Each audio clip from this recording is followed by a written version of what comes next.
Welcome, everyone, back to the Shattered Isles. I'm Cassie. I'm Max. And we are your co-GMs for this afternoon's adventure. With us, we have John playing Kojog. Hello there. And Paige playing Thomas. I'm yawning, I'm sorry. And they are both excited to be here. Yeah!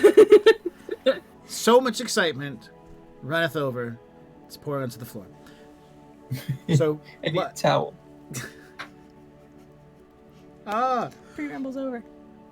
Last we left, the crew of the Amber Falls, including the new crew, had breached the Isle of Narak and began on their 6-week-long journey to an isle called Saget. Mm-hmm. They are on a journey to find one man, an ex-military officer, one who ran from the Republic of Porthian. Supposedly. The princess has requested an audience with him to find him or anyone who might have knowledge pertaining to this Republic of Porthian, because they have these pilgrims that came from those isles have upended the status quo as she knew it. Mm-hmm. Yes, they have brought a very powerful and gift to the king of Narak, and it's maybe turning the kingdom on its head a little bit. He's no longer old. He's more robust and virile and ready to make some male heirs. No longer does he have to wait for his children to produce an heir to the throne and worry and sleepless night. Now, over the legacy of his kingdom. His legacy is all that you have to live for until these pilgrims showed up. Yes. So the princess has requested... his factory works. So the princess has requested that the ship go out and seek this individual that, by rumor and gossip, might have some knowledge. And so this is where we're picking up from. I want to make sure I don't miss anything else. Oh yes, important things. Thomas is in fear of the safety of the ship, has decided to take it upon himself to begin enchanting the ship against magical prying eyes. And I think that was the only thing that's carrying over from the last game to this game. Mm-hmm. So I think that's where we should start off. Okay. Sure.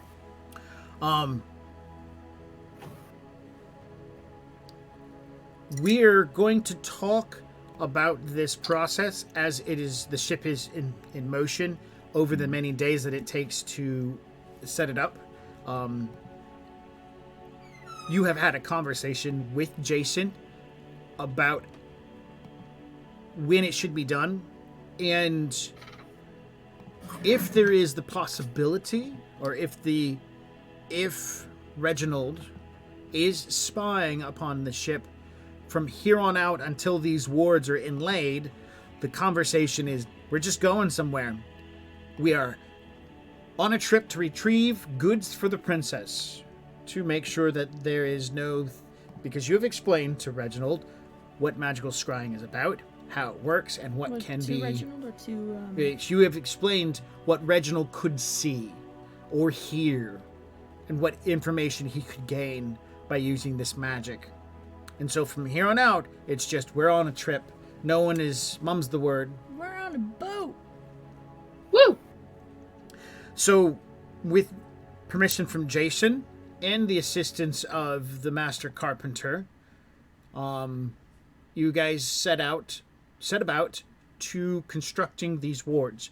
You intend to put a total of 4 wards, if I remember correctly, on the boat. Mm-hmm. Yeah. One on the bow, one on mid, and So one on... It's pretty much bow, stern, port, starboard kind of thing. Centers. So. Is that about right?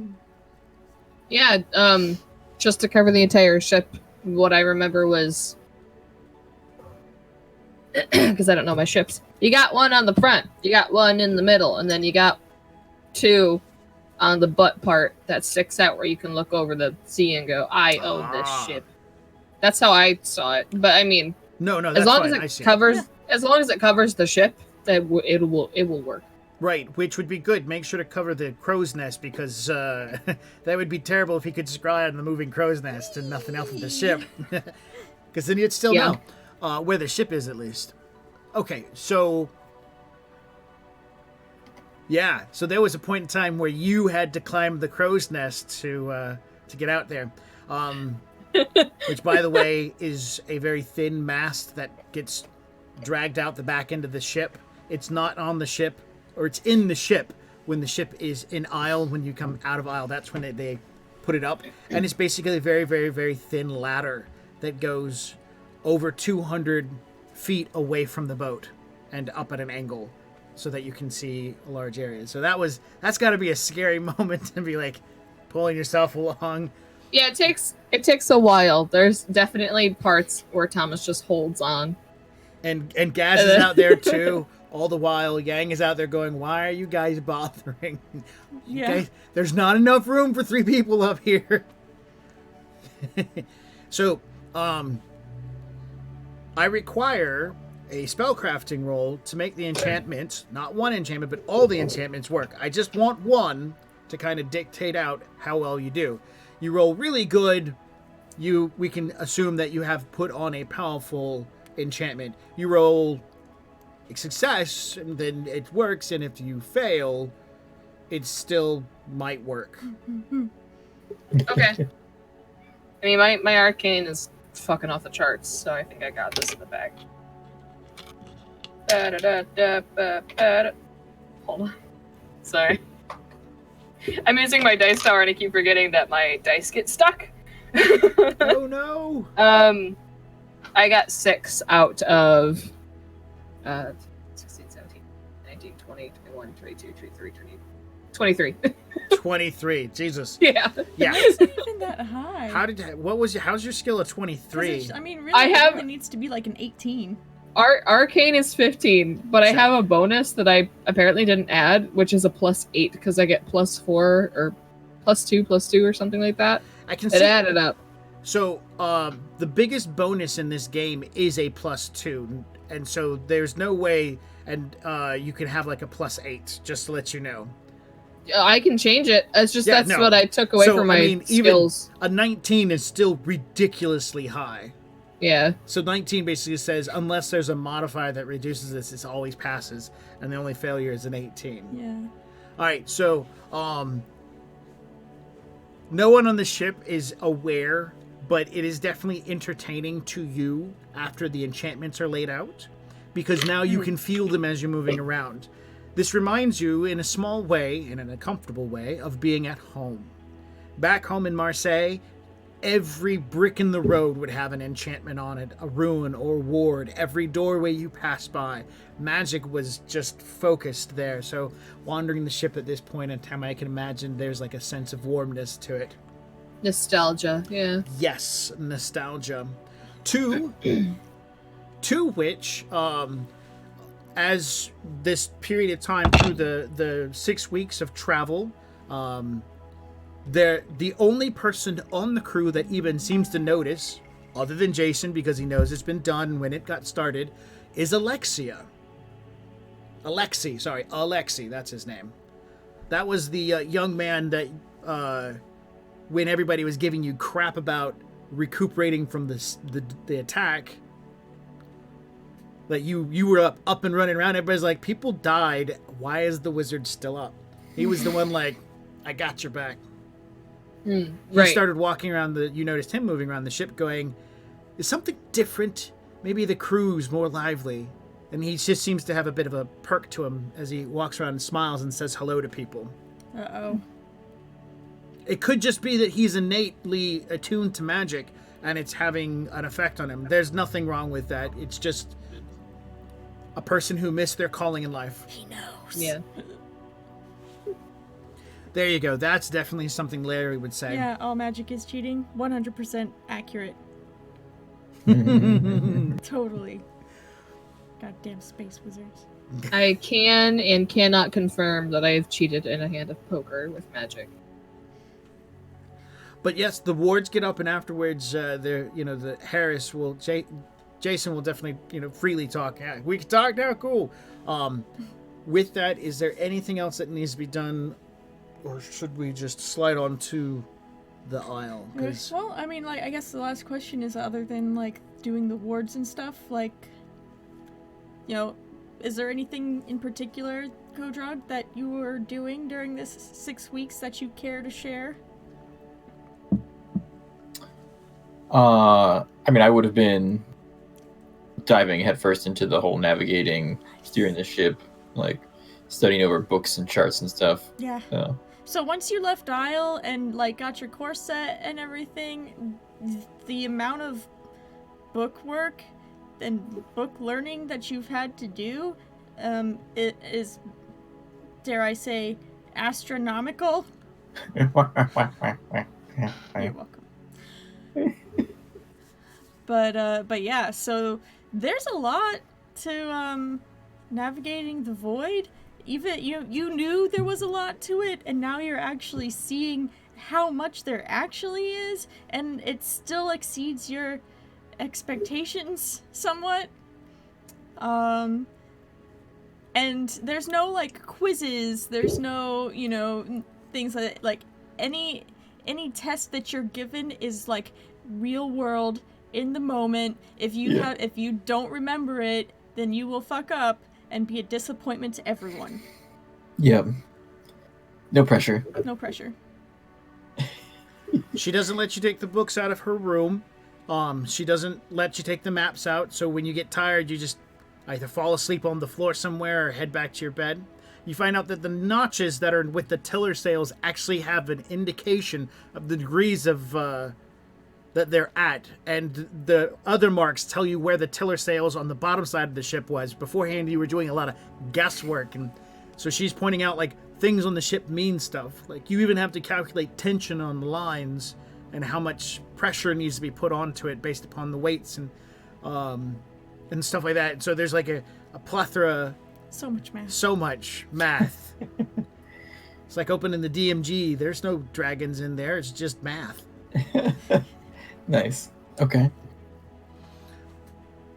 Other than delving into your studies?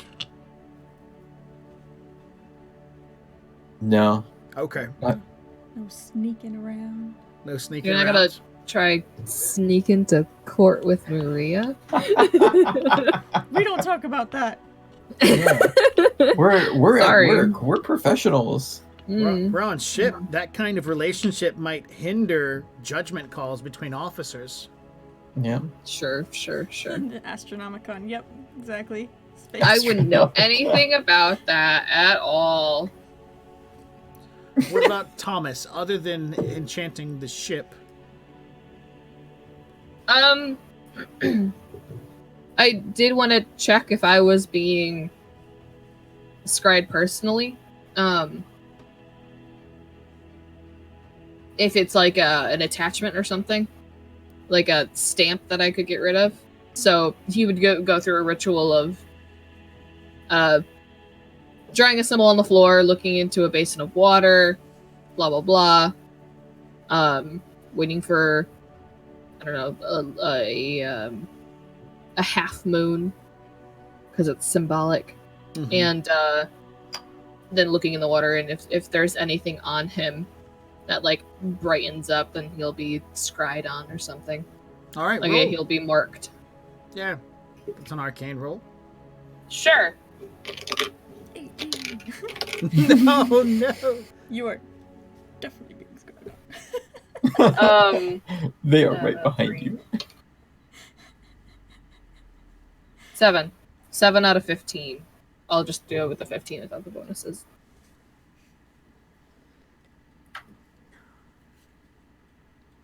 Whisper. I'm just nervous. Like,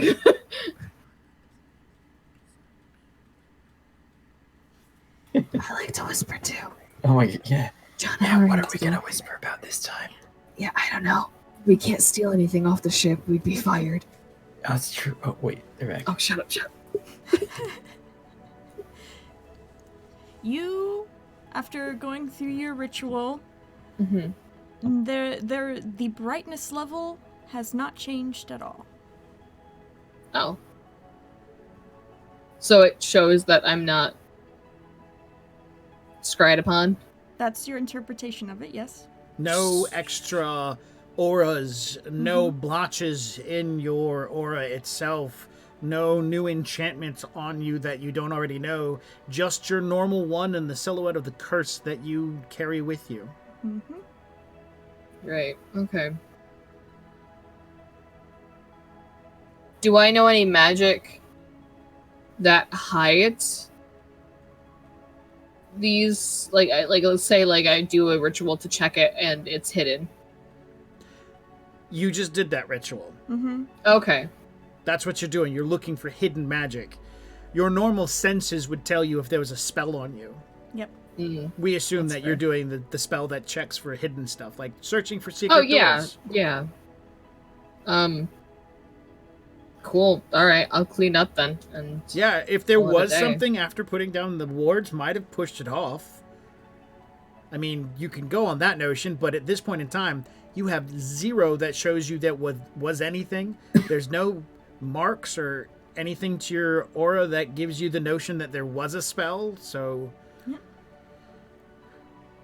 you're clean. as much as I can be. Cool. Then yeah, I think that's about it. And other than that, I think he'll most of the time just stand around going, what does a ship wizard do with his day? So Well, I mean, you've there hasn't really been a whole lot of standing around because like the sigils, is that what you call them? The marks? Runes? The wards. The runes. Wards, That, wards. have they've taken up a good amount of your time and your energy, especially when everything was approved as accurate as it needed to be, and then the rituals take a very long time and take a lot of energy out of you. So yeah, you've been pretty busy. You've been so I bet busy. Larry hates that. Larry hates that you've been busy. No, that I get 2-3 runes done, and Thomas is like, I'm gonna need a nap. And then, like, the 4th is just done, and he calls it a day, and he just sleeps. And Larry's like, you just fucking sat in the circle, muttered some bullshit, and he gets to sleep. Like, Well, let's put it this way. Larry's not the only one, but nobody's gonna say anything out loud because you're the ship's fucking wizard. Yeah, Yeah. the only That's person what's expected of you, is to do Yeah. weird wizard things. the only person who would say something out loud would be Alexi, and he would say, "That's Master Thomas, the ship's wizard. His work is hard." Look at him, magicking everywhere. magicking ever. You know, Thomas Your- is just kneeling your and, like, staunch whispering. supporter there. Yeah. Can you magic at all, Larry? No, that's what I thought. Get out of here. I mean, so you've been busy, and one thing you've noticed over the last few weeks, you haven't had even a chance to slow down and catch up with anybody, including Kodrog. Since you don't work with Maria anymore, you don't get to see her and chit-chat. And Kodrog has Yeah. been, like, MIA a lot of the times, because he's holed up learning stuff. So yeah, it's been a very, very busy week. Weeks. been very, weeks. very busy weeks. For the most part, you see Anne more than you see Kodrog. Mm-hmm. Oh, odd. You see Kodrog when things have to be done with the, with sailing the ship. Yeah. So, and then, he's busy doing I sailing mean, stuff. I'm sure you guys have a chance to, like, talk and catch say up on hi the and mess and everything, hang out and listen to Cookie sing a song. Yeah. I mean, do the officers eat with the normal people? Yes, there is officers' mess that can take place. They do get together when the captain calls for it, but other than that, Arthur eats on his shift, which is the second shift, so he can watch the crew. The captain eats the first shift so that he can watch the crew. The officers rotate there when they go to eat. They don't have all get together to eat. Yeah. Now that the ship is well crewed, there's even Cookie's able to take the advantage of the small front galley, because normally everybody's always eating in the back galley. So she's able to serve people up there as well. So, there's 2 places to sit and eat. Mm-hmm. No. It's very nice. And she's got at least, one underling. Yep, somebody who's always with her. Mm-hmm. And the meals have been The same. the same. Some meat-like material in a porridge-like Pottage. Well, hold on. pottage-like Pottage, situation. pottage. Hold on, we didn't fucking go into town when we docked to get like fresh supplies. You Are did. you saying we're out of those supplies? No. Or are you saying that Cookie's just that bad? No. No. Your idea of what fresh supplies are and what fresh supplies are very different. Tremendously. She has basil. It is dried, Yep. and it's a small quantity, and Root she... vegetables, things root that vegetables. keep everything Dried is preserved. Well, yeah, mushrooms, things that keep, but I feel like there's culinary ways of getting Right. around things. Vegetables. Perhaps in Marseille. Dried. That's alright. Sorry, I'm fancy. Hard tack. Salted meats. This is why Thomas barely eats in the ship. Yep. Hearty fare. Hearty I fare. mean, yeah, so far everything's been perfectly edible. Yep. I mean, you're not wrong. It's not rat meat, so Sometimes the pottage is green, sometimes the pottage is white. Always with some sort of fish meat in it. A lot of the food you guys do pick up along the way, like if you see a swarm of like something swimming along, Yeah. or birds or something, you just stop and gather some stuff. That happens still, but for the most part, Mhm. food's the same. That's Aeson's right. Yeah. You might have already eaten it once. And maybe. And never knew. And Radio, Yeah. you can PM me on Discord what you think his secret is. I've tried alligator, ostrich, snake, but it's all been jerky. But That's right. There's Maybe whale jerky. Yeah, baby Oh, whale maybe. jerky. Why baby whale? Because it's tender. tender. Wow. I thought I was We're- on the dark one. And they lived that we know of. We didn't hurt them. Other ships could have, but we didn't. That's true. All right, so I think that covers a good amount of time. it does. Yeah, nothing really of interest other than, every once in a while catching some stuff that's like as you're passing by and maybe, waving to other ships and stuff that So, like, are passing yeah. passing in the void. But, no adventurous or problems. No problems. I do want to mention real quick, John, this is from a point of view of Kodrog.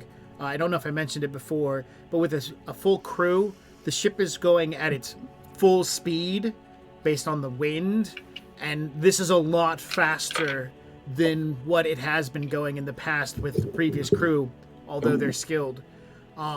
When you were looking at the chart maps and whatnot, you found calculations for a trip similar to this, and it was 3 months. And no, not 3 months. Wow. 2 months. And so Shaving when 2 you weeks off. and when you looked at it and you did the remath, you're like, wow, we are going really, like, you're going faster. You're passing ships up that are also in the trade winds. And to both of you, you guys are going nowhere near anything like Spindlehaven or any other isle. You guys No are ports, really It's just heading one-way trip. one direction all the way out. So Saget is an isle by itself to its own star. From all the information that you have on it, you guys have moved pretty far out in the isles. You're closer now to almost the center of the Periphery, which is the farthest edges, the outer isles. You guys are about 2 months away from the edge of everything. And beyond that, there's nothing. No one knows what's out there. And if you drift in that direction, there are no stars, there are no light, just darkness. And if you get far enough out, there's no coming back. Nobody knows nope, what happens. yeah. So you guys have come out to this isle. This isle doesn't have a, as far as you know from whatever books that you've been looking through, it doesn't have a government. It doesn't have like a standing army. There's nothing about it. No resources, maybe a few exploratory maps. It's a small little island. Small little isle with a tiniest of stars. And so that's where we're picking up. The Amber Falls is being dragged through the trade winds. And almost the 6-week calculation, it's 6 weeks, 12 hours to you guys are able to get to the isle, and roughly 5 weeks and 6 days out is when Sun, I said Yang earlier, his name is Sun. Sun begins yelling out, land ho, land spotted. He begins calling down from the crow's nest, from his lookout spot high above the ship. And it gets relayed to you, because, you're there on the quarterdeck, watching the sails and whatnot, because this is where you're supposed to be. Yep. It is on second shift, and you sail the ship first and second shift, and then she takes over third shift. So that's kind of like the routine you guys are taking. You have 16-hour days. She has an 8-hour day. Must be nice. But it's definitely become like a secondhand nature to be at the helm. So it's a bit, it's not startling. It's like, oh no, but it's more of like, oh crap. And so as soon as you hear Sun making the call out, the natural responses kick in that you have to start changing the direction of the tiller sails. You need to make sure you have the right angles and stuff, which you have all that stuff laid out on a small notepad that you have with you. And so you begin making those changes and taking the Amber Falls out of the trade winds and into the darkness where you can only see a star away from you. You can't see it. You know the isle's over there, and you're hoping Sun has, and he has amazing eyes, that he can see it as well. You use a scope to see things a little, but his is about 3 times as long, and the lens on the front end is about the size of a dinner plate. I wouldn't say a dinner plate. I'd say a coffee saucer. And so Like this bowl. it's about the size of this bowl. And so his is large enough that he stares into the darkness and he sees like reflections of light and stuff like that really well. And he begins calling out the direction where the isle's at and whatnot, and relaying to you where to go. Sigit comes within plain view, which that is the distance at which the man with the best eyes can see without a scope. Comes into plain view about a day, we'll say about 18 hours out, where it's nothing more than a speck of green and blue.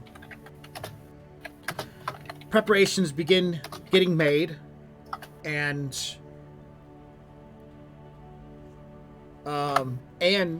it's the beginning of first shift. So you've pulled out. It's been an 8-hour shift. Anne has just got off, and she's left.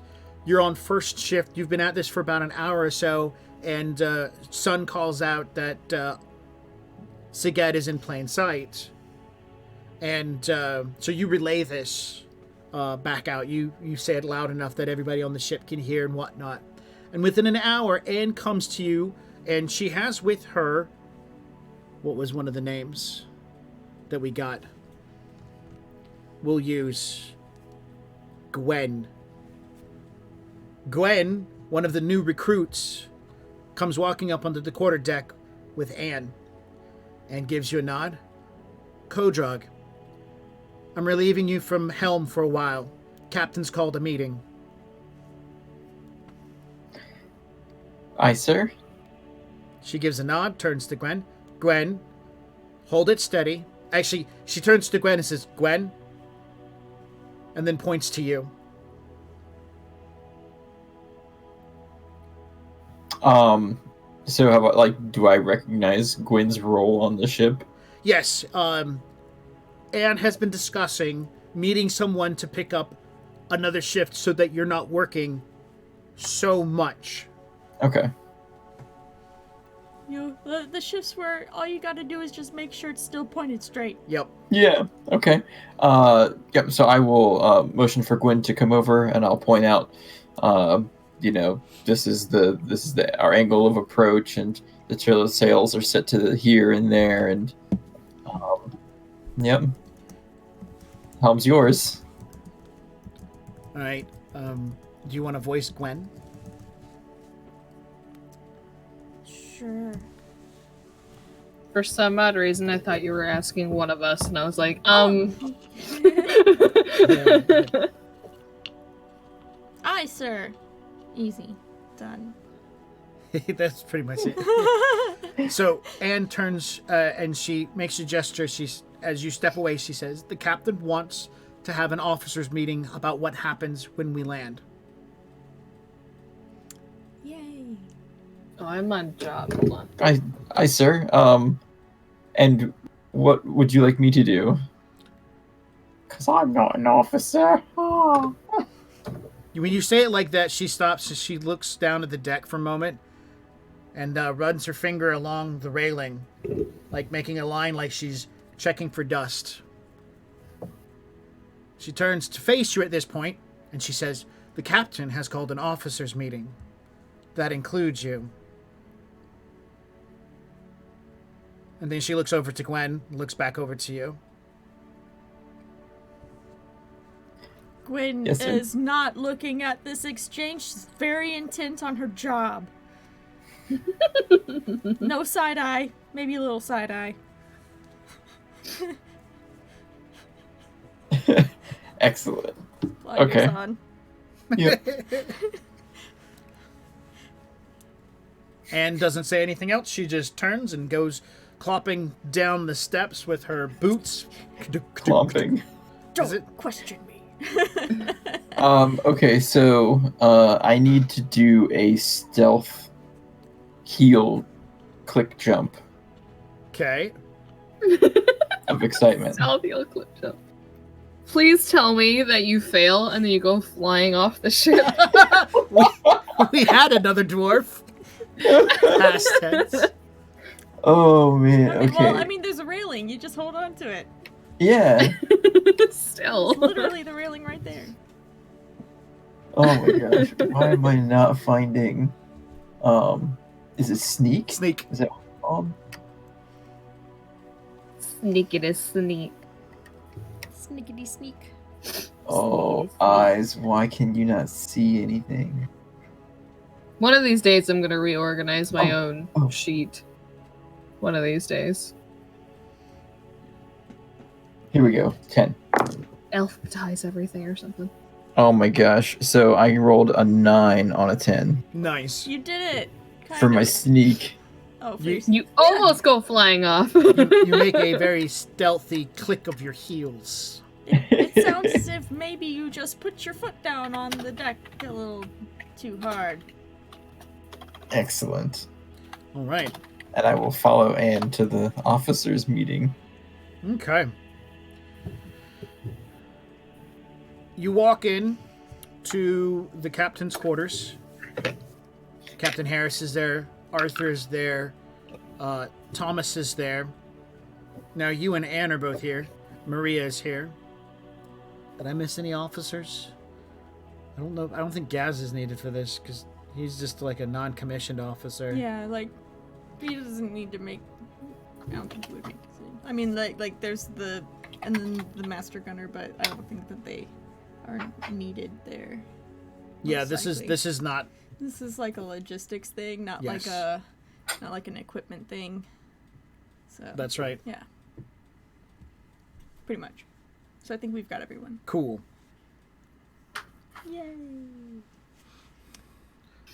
Arthur gives you a nod as you walk in. Kodrag, and good to see you too. Kodrak, you see Thomas when he sees you, just goes really small for the table. Hey, I'm an officer.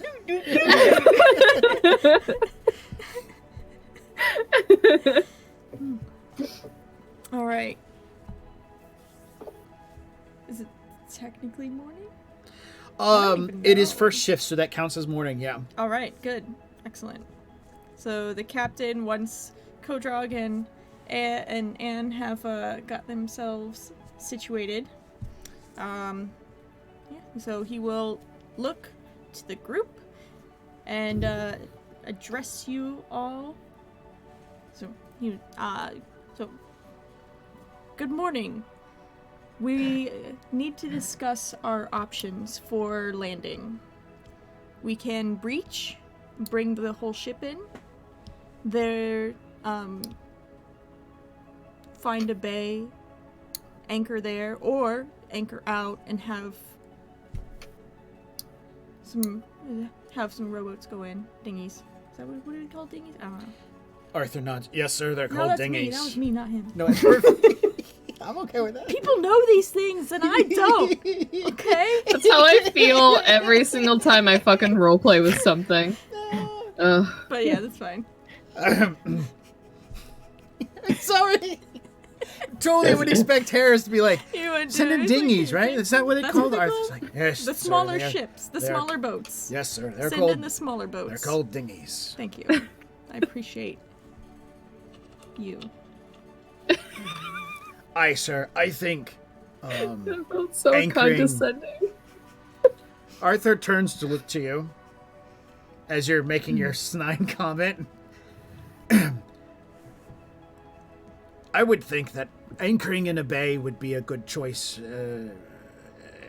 Maybe not even breaching. Just moving alongside the isle and going in with one or two dinghies. That sounds a bit dangerous. This area is. When you speak up, he turns to look to you, because he's stopping talking now. How dangerous is this isle itself? He shrugs. We don't know. I know nothing of it. I've never been here. If I may, I would suggest actually either docking, because we don't know if we are actually being, well, spied on. Imagine if we are, and we take a dinghy out, and a dinghy takes a while to get to the port. That gives enough time for people to catch on what we're actually doing.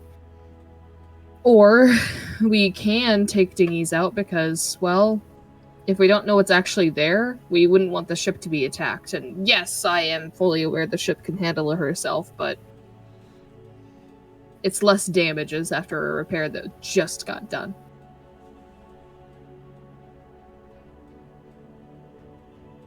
Kodrog? If we took the- you noticed that it was not Anne. It's definitely Kodrog. Oh, If we take the Amber Falls in, we'll have all hands if there's any surprise waiting for us. I think that would be the best bet for a good outcome. Maria pipes in and says, I'll toss a copper on that idea. Anne doesn't say anything. She just stands behind you and makes no gestures, keeps her arms crossed as if she's judging everything you're doing. I'm glad I don't have that job. If we do anything, I could potentially cast an invisibility spell around us. It would take some time, but and a lot of energy. But I mean, if it gets us close enough, then. But that's if we were actually expecting an attack. We're thinking of the worst. Honestly, we could get there and nothing could happen. So let's think of the best. Best case scenario. Maria will say, they greet us with flowers and a party. Realistically, Maria. There's Have you ever heard of the Isle of Paradise? They actually do that there. And she shrugs. It's one of the places I want to go. Kodrug puts a note on a pad and slides it over to her. Then she reads it. It's like, "You're my paradise." It's just places she wants to go. Note to self. Yeah. Check. Find coordinates for paradise. Well, I doubt that will happen, but I think the realistic scenario is nothing happens and we're just another ship docking. Would a rather massive ship docking. There are not many docks that can handle a ship of this size, so we may have to anchor out. All right. Well, I figure what everybody's feeling and saying. Maybe find a bay and anchor is best choice then, sir. Sending in some longboats or dinghies, whichever you want to call them. And then, seeing if we can find anything worthwhile to look into. I mean, it's a big place to go scouting. I think we should do a once round. We can. Kodrog, Yes, sir. we'd like to approach from above the isle, get the lay of the land before we decide where to breach. Can you make that happen? I can make that happen. And you just like a flash of eyes like up to Anne, and she's behind you, so you don't see it, but she gives just the slightest Thomas sees it. nod. Thomas is like looking at this exchange. Good. So let's discuss what happens when we arrive. We should probably be looking for something. If this man's out here, it's a possibility that he's at least, being a military man, built probably at least a few buildings. Maybe he has some others with him. We might be looking for a fortification or a small settlement. I think it would be easier if we found a settlement first. Speak to the locals. Aye, sir. See, maybe they will know where to find him. And then we won't have to look so hard. Aye, sir.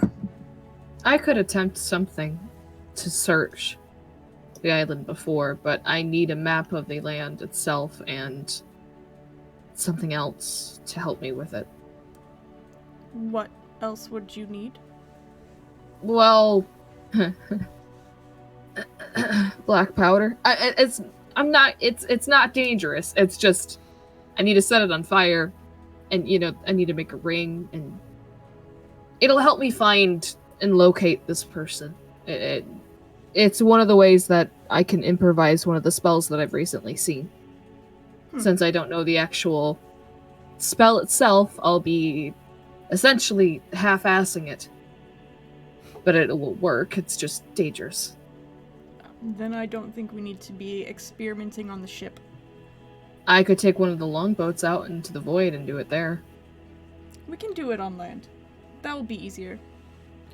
More than happy to toss a keg into a boat and take it on land. Then you will need to requisition one from Fern. Alright. Bet she'll be happy that I'm setting something on fire.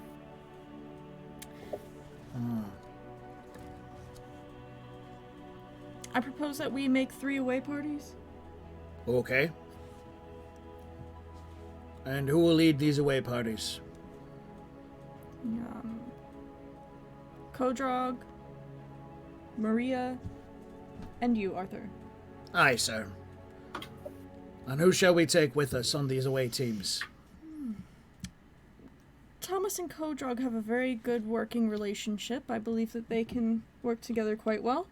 And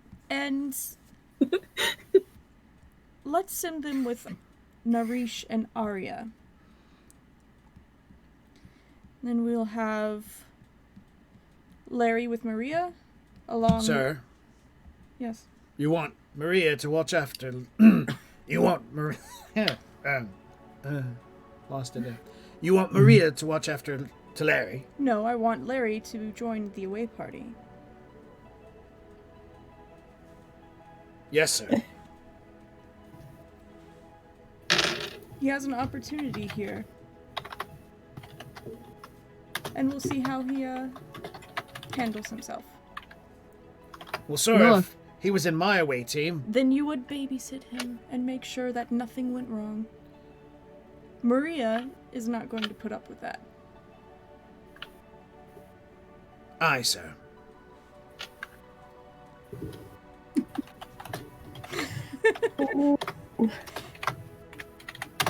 Yeah, Thomas just nods at that. He goes, I've worked with her for a long time. Yeah. Let's see, and we will send... We'll leave Gwen aboard ship. She'll be one to aid Anne while Kodrog is away. So we'll send in Conrad and Oberon with Arthur, along with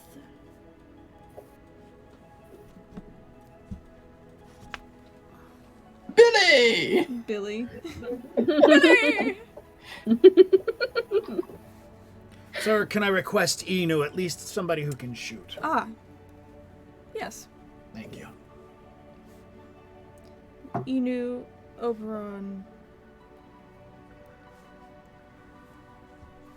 Conrad. One more, sir. To finish off the away team. What about, that scrawny boatswain that Maria has picked up? What's his name?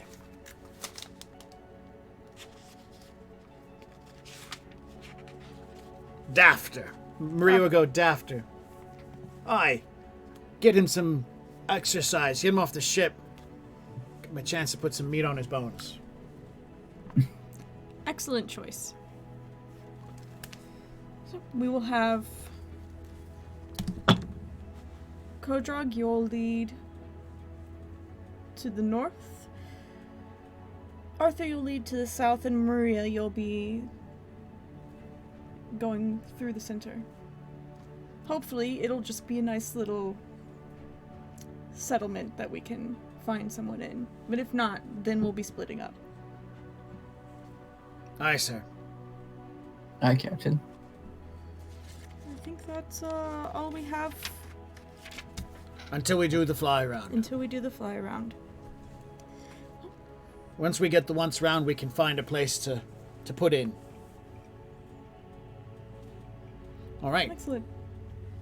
Meeting adjourned. I'll get to plotting that course. Hmm. All right. That requires a math roll.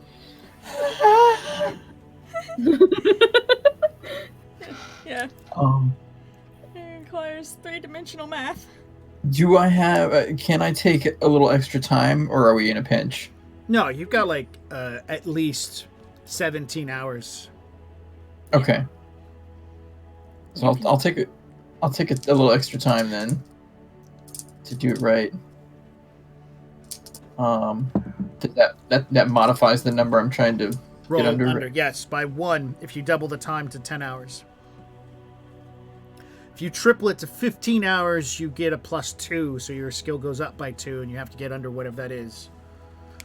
But it's taking 15 hours to make sure the calculations is It takes good. 5 hours to do calculations. I'm just setting a number for 5 hours. Oh, that's really hard, long. Wait, what did you suggest? Like 2? All right. So she suggests 2. We'll go halfway in between. We'll say 3. 2? So 9 hours of math. Okay. You know what? I'll do 9 hours of math. Okay. Oh my gosh. Jeez, man. Okay, so Math was I was hard. trying to get a 12. I rolled 14. You rolled a what? 14. 14, which means you missed it by 2. Remember, the pass and fails by 5 is pass and fail by how much is important. So, you know your calculations are off, but you're going to stay a distance away from the aisle so nothing super terrible happens. So you make adjustments for this, and you let Gwen know, and you put the calculations out there. So first shift's going to go through, you take back over for Gwen. Second shift comes through, that's you as well. And near the end of second shift, Anne comes out to take over for you so that you can start prepping some stuff for your third shift and break early. And as you're stepping away, she goes, Master Kodrog, Yes. these numbers are rather safe. Would you prefer more aggressive course? No, it's you're in charge. I'm just questioning your decision to stay at this distance. I will reconsider the calculations. She gives a nod as she goes back to the helm and makes her rounds, checking the tiller sails and whatnot. Okay.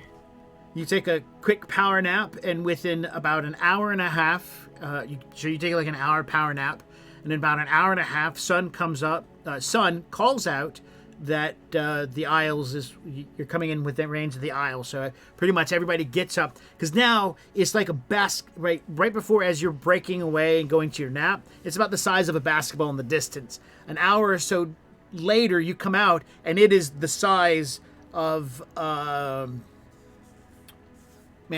like twice the size of a beach ball, maybe even larger. And so now people can start like using spyglasses. And as you're getting closer, you're going to be drawn to the Isle. There's a lot more wind, and so you're going to speed up. And so within an hour of being outside the Isle, you're going to get to a point where you can physically look at the Isle and see formations on it. And you'll be hovering over the top of it, making like a series of loops, trying not to fall into the Isle. Okay, so can I Would be bad. can I roll to improve my course? You any? can. Okay. I don't have 9 hours to take though, so. Nope. Oh, that's 9 on a 10. All right. You did it. You're able to get it closer, but you still want to keep a distance because you don't want to get so close. This is your first time skimming an Isle like this. You don't want to lose your first ship doing this. Would be bad. No, Bad. I heard a tale of a ship that came in through the top of an Isle. It didn't last long. It was not great. Yeah. It was a crash splash. Okay. It's like a belly flop, but for ships. So Yeah. for all crew members who are awake or who get woke up or for whatever reason, they're able to come out onto deck, and you guys roll the Amber Falls to one side so the deck is pointed down toward the land. So you get a nice view, and we're going to move the view for us and the player, the audience, over Ready, to get... break. All right. Of course, there we go. Give us a second to make some small adjustments. There we go. And that's it, right there. And yeah, so this is where it's at. Oh, oh, this. Yeah, thing it happened again, adjusted. too. Motherfucker. Just slide us down. This is not a big deal. Fucking damn it. You fucking shitbag. God. What are you laughing at? Mumbled curses. That one's fine. Cool. Kind All right, click back over on roll 20 for me. Give me a minute. Will do. It looks kind of like a map of Numenor. There we go. That's good enough. All right. Click that thing. Nope, not that one. That one. Yeah, there we go. Right. I'm doing this though, so Oh. it can all be seen at once because they're far away. They're not close. Okay, This is the map. I get it. I get it. So far away. So there. If they had rolled better, then you might be able to get a little closer. Oh. All right. So the white represents mountain peaks, and as you notice, there's a lake right next to it. That is a sheer wall that goes down to a lake right there that then feeds out. So the lake is in the mountains, but there is like a sheer cliff wall from like a high altitude. The edge on this isle is close enough that if you fly at a certain point, the bottom of the Amber Falls or some of the sails of the Amber Falls will hit mountaintop. 'Cause Oh, wow. it sticks out of the isle itself. nice and frosty. And it's very, very high and jagged. So that's the idea where the mountains are at. Some of the gray areas is more mountains, and then it slopes down. Mountains. Snow mountains. Snow mountains, and there are 3 snow mountain peaks. All right, so that's what you got. You see some coastal ends. You can see some forests and swamps and rivers. This is a forest. These are rivers. This is something else. I don't think they can see our mouse. No, we can't. Right. You guys get to make a search check as you guys get a chance to spy at it. There are 2 spy glasses, so Kodrog's got one, and Sun has the other. The captain probably has his own, and he's probably watching as well, but you guys are going to be looking for anything interesting. So Thomas can make a search roll if you want to. You don't have to. You can just gaze upon the beauty of this landmass that is beneath you and think, wow. This is so cool. Search. This is a tiny little island in an isle. Right there. And beautiful. And this one too. I can't find like a search skill. What's it called? Awareness? Unless it's awareness. Yeah, that's Oh. what it is. I'm sorry. Okay. I run Fine. so many games. I need to just I run can't one. find my awareness. There it is. I found it. Okay. I got 12 on a 14. Oops. Why did I use my How do I thingy? back up? I don't want that. What do you want? How do I Oh, undo? Control Z. Okay. Thank you. 'Cause I was just Weird, trying to do this. Keep getting Looks like stuck in the my island towers. of France. France does not look like that. Does France look like that? I don't know. I mean, France looks like France. France is all brown though. This has green. in it. Actually, if like it was flipped this way, it would be pretty, like even more reminiscent. I got 9 out of 13. A what? Nano 9 out of 13. 13. That's what I heard too. Nano out Nano of 13. 9 out of 13. Sorry, my Michigander accent. Michigander. All right. What Yeah, about you, we- John? You get a we plus just 1 for letters. using the spotty scope. Oh, then I got a 12 on. I heard nothing. 12 on a Really? what? 12 on a 15. Okay. Oh. All right. Not really. No, don't use that one. Just use the pointer thing and click on it. Do we? Oh. Yeah, we should draw on it. We should. No, I we was should draw. just gonna do like a dot. you Do know? it. I was just Do gonna a like dot. dot. Choose something other than baby blue. Yellow. Yellow's good. All right. So which one? not yellow. I think the way that this one looks, Paige would see something here. One of these guys. That one. This one, or that one, because it's a very flat area. Yeah, that's true. All right, so So- this one Yeah. here.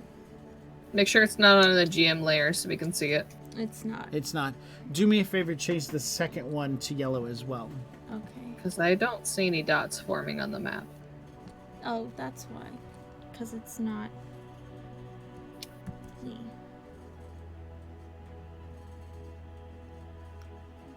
This one, right? Yep, and change from regular. Yeah, change the colors and change to extra large. We're making it a big old dots. Big old dots. Okay. I mean, good for you guys. I can't see anything. Oh, there it is. Okay. Cool. I was like, I can't see anything. Yeah, you gotta be patient. All right, do we want to I'm do another sorry. one? Yes, Paige, you see a coastal city. Or sorry, Thomas, because Paige doesn't see it. Thomas sees a coastal city. 2 of them. Mm-hmm. That's good. Kodrog, we'll see. We're gonna do this one. I'm gonna do it in Change to a different color. We can make the orange. orange is good. Is that? I won't be able to find it, but that's fine. I Oh, have this map. well, No, here, no, what do you no. want? What is, Just what, tell me what color you want. orange. You're doing orange. Okay. Do that one. Okay. There. And do this one. Okay. Can you move your finger? Thank you. All right, John, you're the orange squares. Excellent. So this is what the two you guys detect. Mm-hmm. All right. Captain Harris will see this one. So let's go like a white. Why not pink? Okay. All right, that one. Boop. And I think This that's yes, that one as well. Okay. And then because he gets automatic wins. I'm gonna roll and see if anybody sees this, or that. Oh, so should I remove that?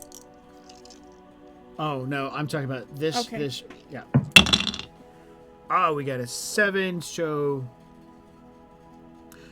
soon, son. Sun sees all. Yeah, he sees them all, but he's not gonna share. Why should he share? You guys don't share with him. That's right. He's on a fucking ship working and he's not It's gonna his job. share, right? That boy needs to be fired immediately. We're all sharing what we're seeing. Who would be a good person that has really good eyes without a scope? You know what? Larry. Larry, yeah. Larry has good eyes. He notices things. Mm-hmm. Let's pick a Sure. blue color. Yeah, perfect. That's true. Legolas. We're going to say he sees that one. Okay. There we go. Boop. I don't know if you guys can There see you what go. Larry sees, but he's Yep. the dark blue. All right. So as you guys are circling around, everybody's staring. You all know that you're looking for shapes or corners or boxes, something humanoid made by a pair of hands. Because Mother Nature doesn't have a tendency for squares. It's true. Thomas, you, with your naked eye, are able to see 2 coastal cities, settlements, and the first one, this one, that's clicking, is Okay. small in comparison to the second one you see. You saw the second one first. It seems wide, part of a delta, lots of buildings. Weep. Kodrog, as you're looking to, you followed that and thought, well, if there's a settlement there, I'm going to follow the rivers up, and didn't take you any time before you were able to point out, look, up the river. And while you while people are talking, Kodrog, you're immediately moving over to your half-drawn map of yours, and you're making marks. So these marks are permanent on a map that you're utilizing. Yes. And then the captain says, on the other side of the coast, over there, look, in the distance, is that a building? People squint for a while. People use spotty scopes, and yes, over on the far side, there's one. And you know, as the time passes and you guys get to that side, you spot what he's talking about. And Kodrog, deeper in, following the rivers up again, because you're thinking people use rivers, you see more settlements. You see a thicker, larger settlement deep in the jungle. The jungle's actually cleared out around this place. Then the captain points out another coastal settlement. And as everything's happening, Larry blurts out, "Oi! Over there! There's something.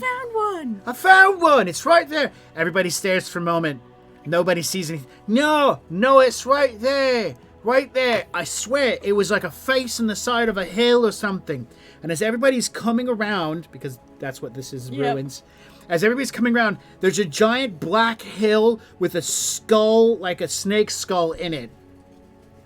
Like Oh. a like a Nazca line kind Yes. of. And it meets Easter Island. and that's what I found that. That's mine. Thomas is just looking at this and going, It well, looks. that's ominous. And he's like, "Well, no magical skills, nothing but natural." Nothing. I'm sorry, do you think my eyes are magical? If so, thank you, they are. They're a very beautiful shade of color. But, Larry will spit on the deck. The captain then says, "No spitting on the deck." No. Larry spits like, "Whatever." All right. So, I say one of the ones on the That's going to be the western shore. yeah. I'd say one of the settlements on the western shore would be our best bet. It looks like the cove is protected. We should be able to anchor out and go to either of those, or we can send an away team to one of them and then two to the larger one. Arthur gives a nod.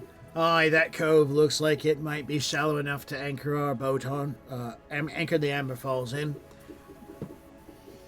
Turns to look to Kodrog and wait for your response, which you do. Yeah. So I'll agree.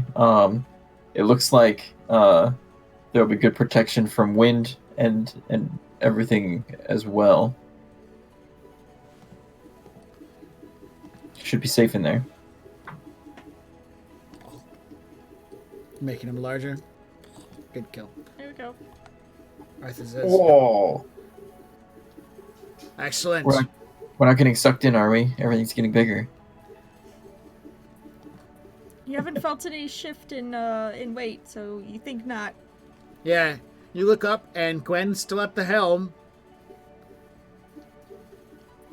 Holding steady. Hold Nothing the seems to line. be changed. Toe in the line. All right. It's because we're upside down where all the blood's going to our head. That's not how any of this works. All right. So, we ready to go land? To go breach and then Aye, sir.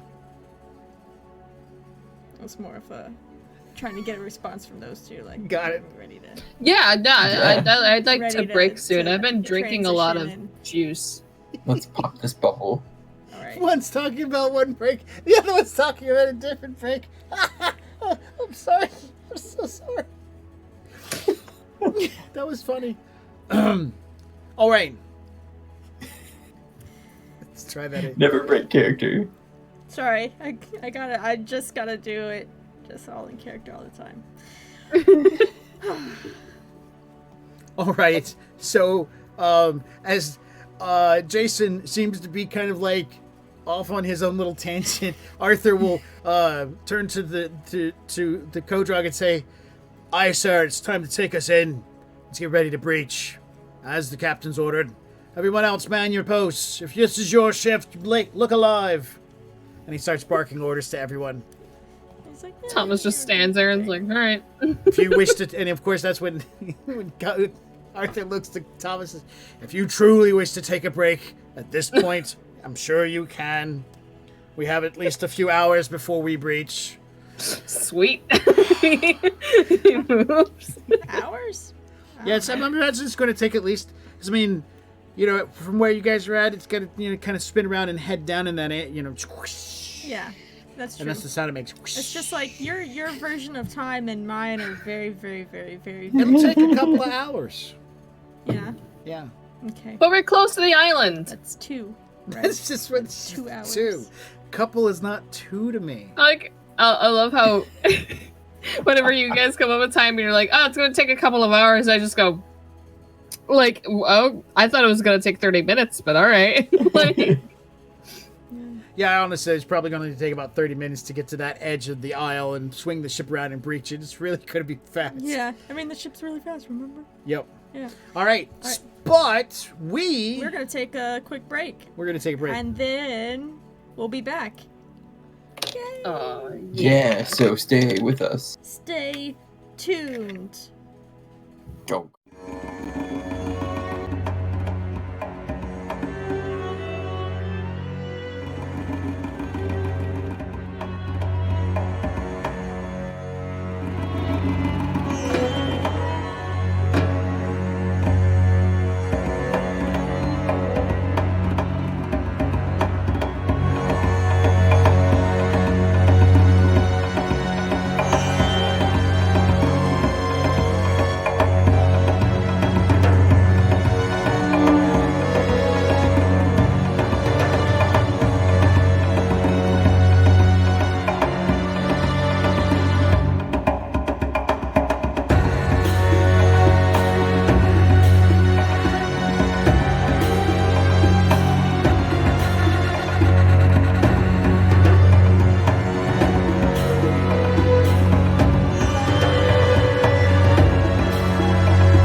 Welcome back, everyone, to the Shattered Isles.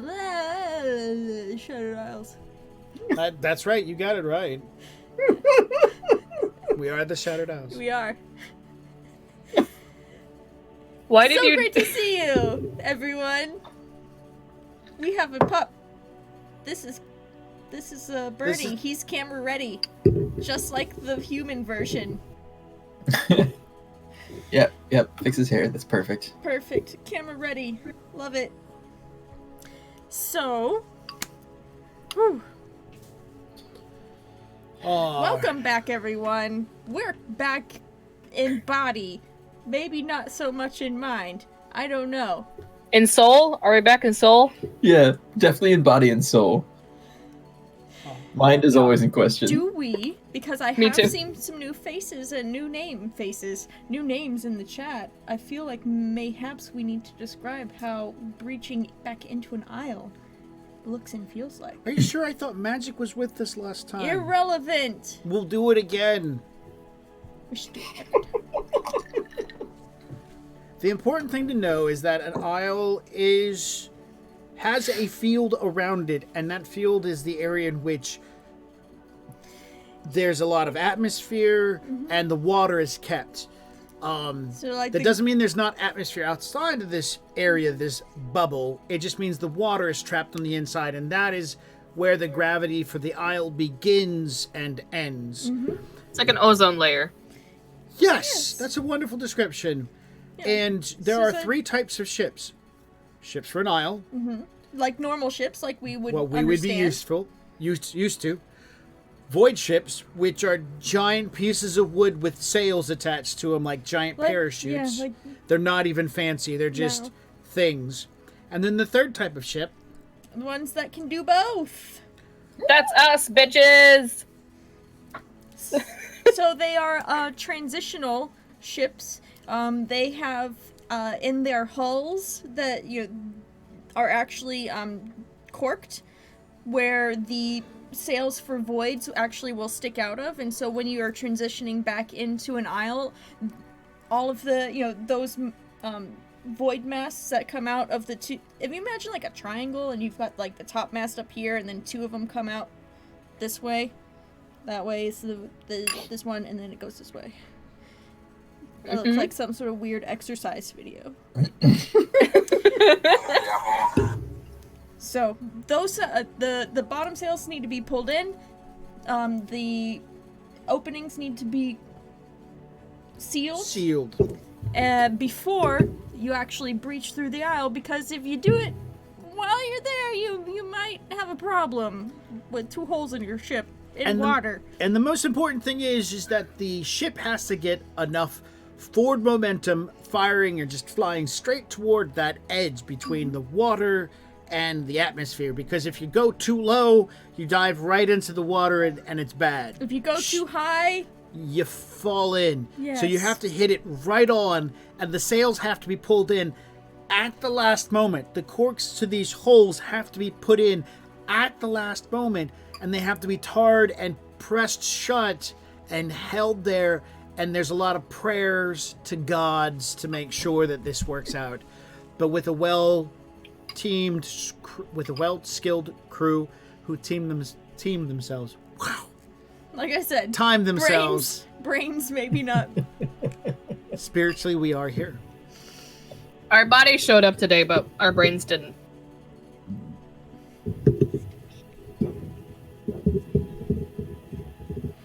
Do you want me to do the description? Did you want to? I can start it. Do you want to do the description? Yeah, I'll let you start it.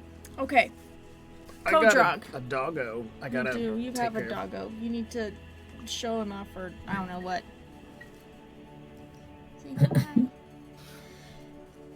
Kodrog, you go back to your post. Anne is up there with you. Is this the first time that you're reaching back into an aisle? That you're No. in charge of it? No, Good. because I Because I think breached she back. did it last time. No, because I got to breach us in Yes. on the last. Anne Yep. told you that that's what you were going to do when you did it. Yep. So Anne is going to be monitoring your progress. There are 2 teams that are going to be there's the second shift riggers are going to be up in the rigging of the topmast, ready to unfurl the extra sails that you need when you are in water. The other 2 teams are going to be down inside of the boat, ready to pull in the void masts and seal up the holes before you actually breach right in. So it'll be like a well-oiled machine happening. Yeah. How many rolls do we need to do for those, my love? There's a crew roll, A crew roll? Or... and it's done by the crew masters. Mm-hmm. And then there's the pilot roll. All right. There are 3 crew rolls because there are 3 masts. That's okay. That's good. Yep. Okay. Okay. The 3 crew rolls succeeded. None of them got really good, so John gets no bonuses. Oh, no, that one seems pretty good. Oh, that's an 8 versus their 10s.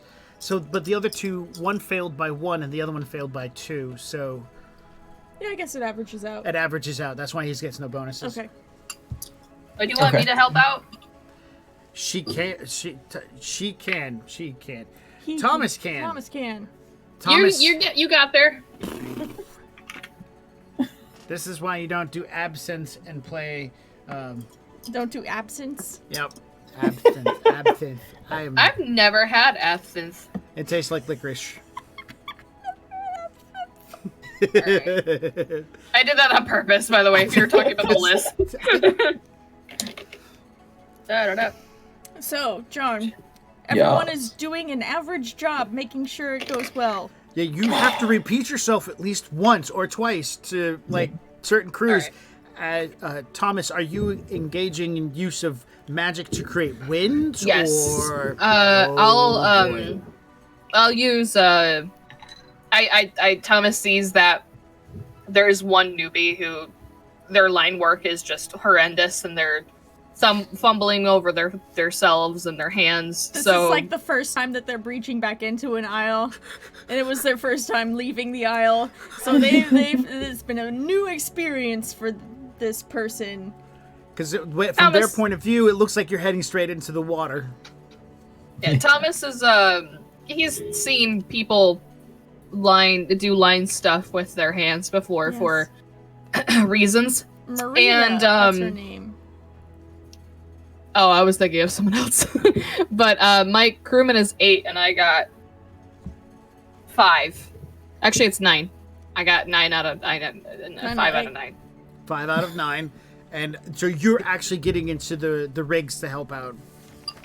Yeah, well, with Mage Hand. But yeah. Oh, okay. So you're magically manipulating the lines. I don't want to get up there. I could just stand here and go. You know?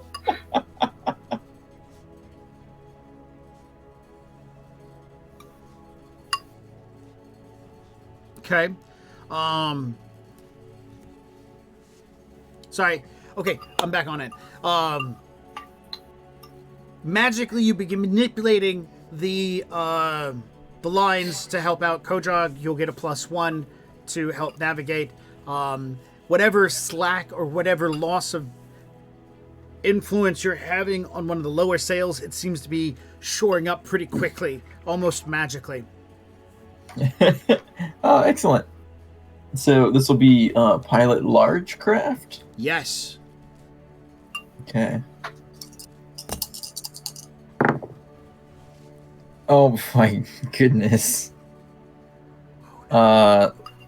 See, yeah, that's 12, 13, 14 on a 13. Missed it. Is that with your +1? Yeah, that's with the +1. All right. I mean, It's you missed by 1. The Amber Falls takes a hit. it's a rough landing. It's a rough landing. The Amber Falls takes it. She's a strong girl, and you realize what you did wrong and how you could improve next time. And as she hits the front end and the front end of the ship breaches and you lose communication with those guys, you're high. So you were doing it with the idea that what you're seeing from the outside is the same as what's on the inside, and you didn't account for the distortion that's caused in the by the bubble itself. And so you're high. Yeah. And Like how you look through water and like the things aren't actually in the spot where you see them. Yep. Yep. when Makes you sense. and when you begin making the call, pulling the sails, it's on time. Yeah, The masts are pulled in. The sails are brought down. everything That's goes all good. very smoothly. But you're almost 2 meters above the water when the front of the boat goes in, and as it enters, you begin feeling like this kind of like weird shift. free shift, and then there's a you're downward. pointing, and then the bow is pointing down, and you realize what's about to happen because you're back in the stern, and you see or you feel the movement of you, like, whoo, you get lifted up very quickly, kind of like how an elevator does stuff, Yeah. Yeah. And you That's remember how I the- told you, like, the ship, you can see it physically bending and stuff? So, yeah, you saw the front of the ship go down like that. And then there's the whole up, and then there's a following, like, swoop as the whole ship slides in and begins rocking. Like, here, I'm using this, like, You breach the edge last to hear Arthur yelling, taunt all lines, bring the main masts, and all masts full. Let's get away from the edge. We're caught. Cross current. Now. And he's yelling. Thomas is using his magic to bring help with the lines. Riggers are running about as the ship gets dragged in, and you guys kind of go sideways into the aisle. the boat creaks in protest. I don't wanna. In the end, she slightly rolls on the right-hand side, and you guys move into the aisle. The tiller sails take the brunt of it, as in the whole calamity of things, you got them at the last moment, but they still came in.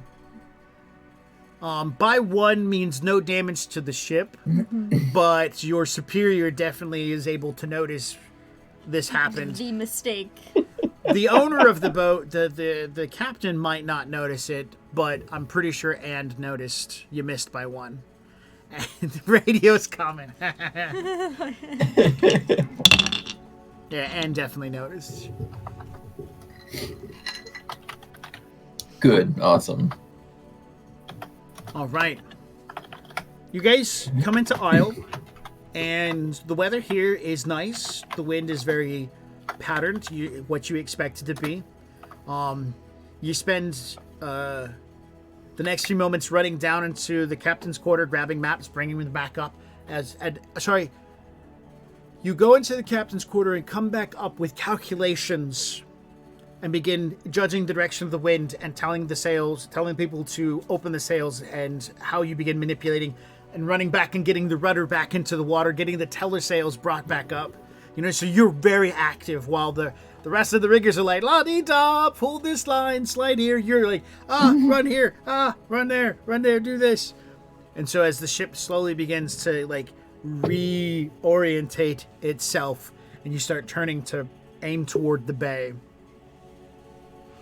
All right. Success. Yay! Everyone is alive and the boat is in one piece. Good job. Oh yeah. Says everyone else but Anne. Yep. Anne says decent. I assume. Yeah, she will definitely say decent. She'll tell you that the doctor reported to her that he lost a jar of leeches in the breaching. That will be sad news for everyone. Wait, hold on.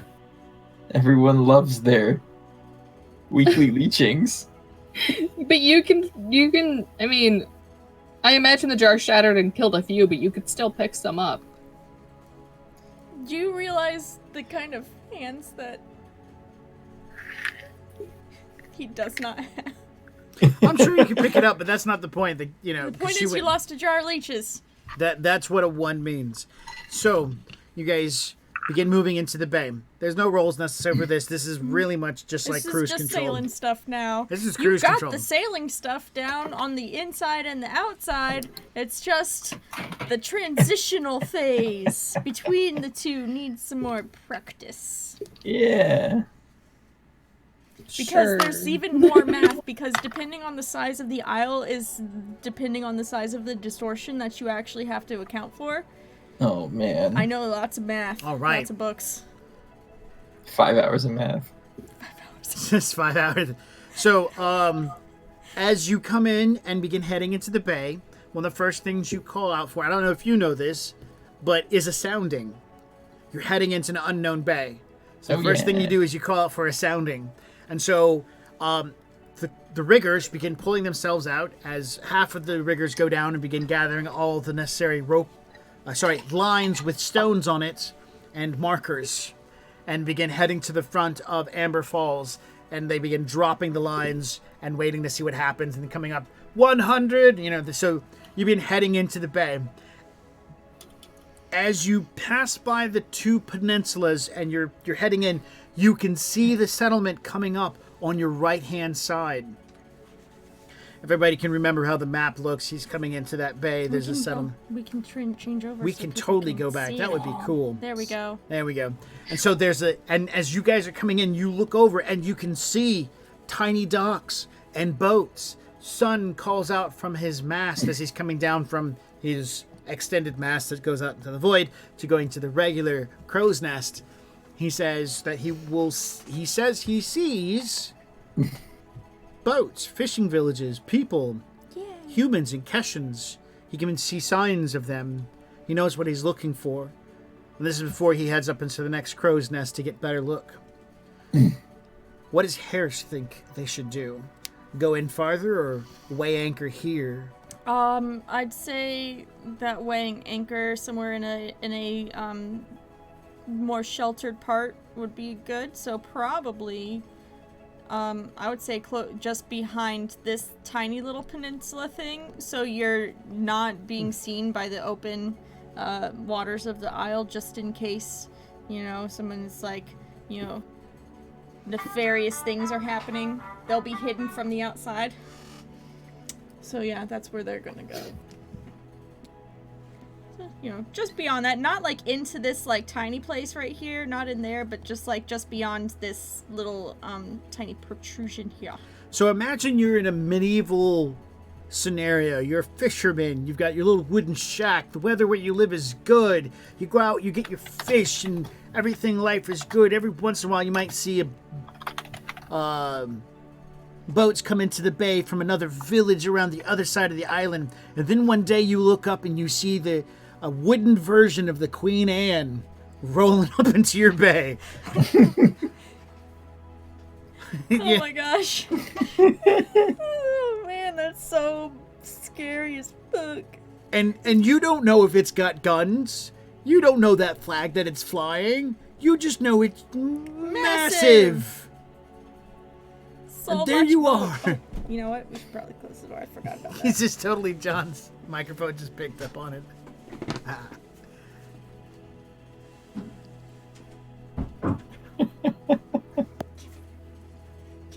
This is fine. This is fine. Peppers. Yeah, because we do have guns, so it's okay. I guess if you want to think of it that way, sure. All right, so John, they continue to read Phantom Depths. 100 goes to 80, and then at some point it stays 80 for a long period, and then suddenly it jumps up to 30 fathoms deep. The bottom of the boat is 15. Not 15, sorry, 5.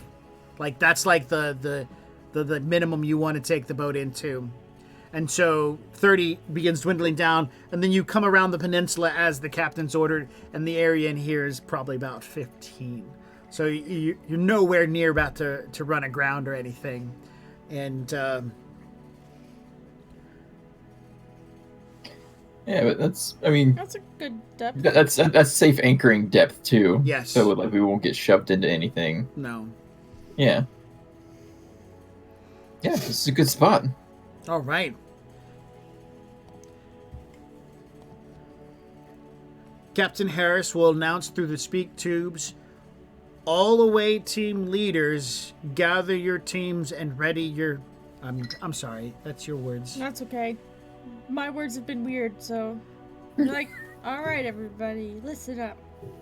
No. Grab your peeps and GTFO. So yeah. So it's, all away teams meet at the boat things. What do you call those things again? Dinghies? Dinghies, Longboats? sir. Longboats. This is a problem right now. Launching portside. We're launching the longboats from portside. Portside longboats. Done. So Captain Harris seems to be having problem with words at this point in time. Arthur will... All right, you heard the captain. Gather the longboats. Get them ready. Portside. Do it now. And so the riggers and some crewmen begin hustling to get them shifted over. One of the new ones, Billy, points at the covered longboat and says, "Will we be taking that one?" And Arthur says, "Hands off the princess's boat." Yes. Nobody gets that boat. The tiny, pretty, silver leafy boat. It's a And special boat. Arthur will cover the small little hatch so no one can hear the captain talking at this point. The captain is really fucked up right now. He must have some sort of fever. All right. He needs cowbell. So, looking that there are 2 settlements to go to. Yeah, there you go. That's where the boat's at. Should one of the away teams go to one settlement? So, click on this settlement with your thingy. Thingy. There we go. That is the larger of the 2 settlements. And then there's And the there's this one. This smaller one is, settlement. It's actually smaller. Oh, well, or not. There we go. Is the teal color the Amber Falls? Yes. Yes. Okay. Control Z. No, I don't want to do that. I want to do this. There we go. Oh, got it. I see what you're doing. Smaller. You made it smaller. Mhm. Cool. Arthur will take his crew and he'll head for the smaller settlement.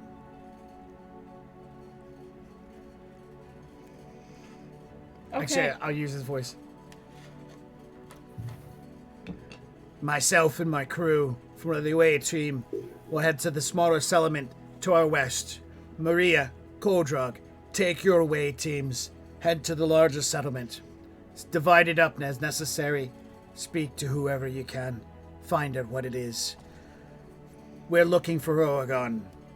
That's the name we have. We know he was part of the Republic of Porthian, so we know he's human. Those are the only details we know, save for passing knowledge that he has dark hair and blue eyes. Not sure how much that will help, but I wish you all good luck. May the gods bless you, and let's find this man.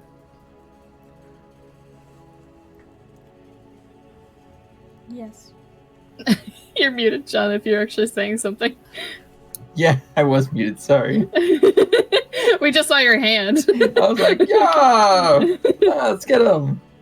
All right. Let's get it. I have a question out of character. What team am I on again? Kodrog's You're on team. my team. Oh yeah, I figure. With You're on Maria's team with Larry.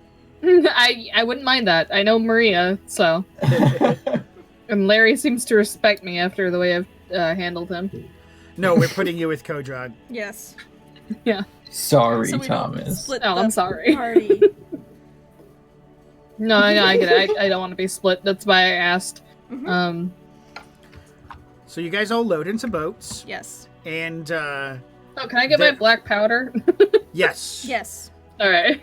Fern has agreed to relinquish half of a pony keg. That's fine. She filled a Ziploc baggie.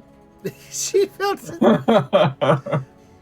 Or maybe At least it's fresh. It's gonna be fresh. she might have filled a bag, like a little Yeah. from a musket. Yeah. Little pouch, yeah. So there are a total of 4 oars in each boat. And so, Kojog, this is your show, man.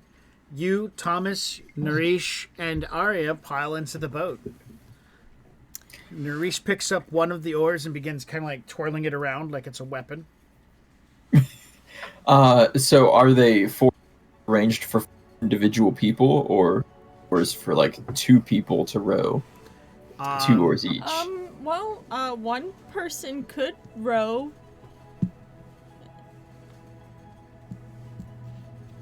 That's what. Is it like this, or is it like this, and then another? Are we person has to sculling be or like sweeping? this?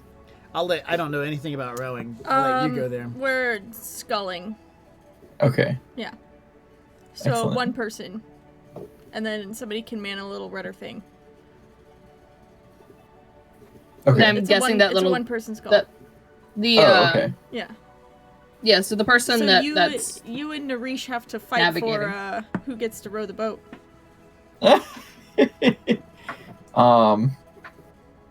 Yeah, Narish can row. Awesome. I mean, we'll take turns. It's a distance. well, someone's gonna navigate with the well, in this case, it's the fuck. What is that called? Now you Narish know looks at you how and says, Router? "Not Rotor? right Rudder? now. That kind of thing isn't needed."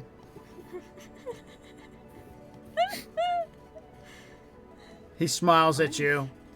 Besides, Arya will be available probably later this evening when we all have had a chance to relax. to celebrate our good fortune. No, thank you. He says, "I shall now work the oars." And he stops for a moment, sits down, and while holding on to the oars, shortly below the ends of them, there seems to be almost as if a wake of heat rises from his body, and it appears as if all of his skin is either tightening or his muscles are growing larger.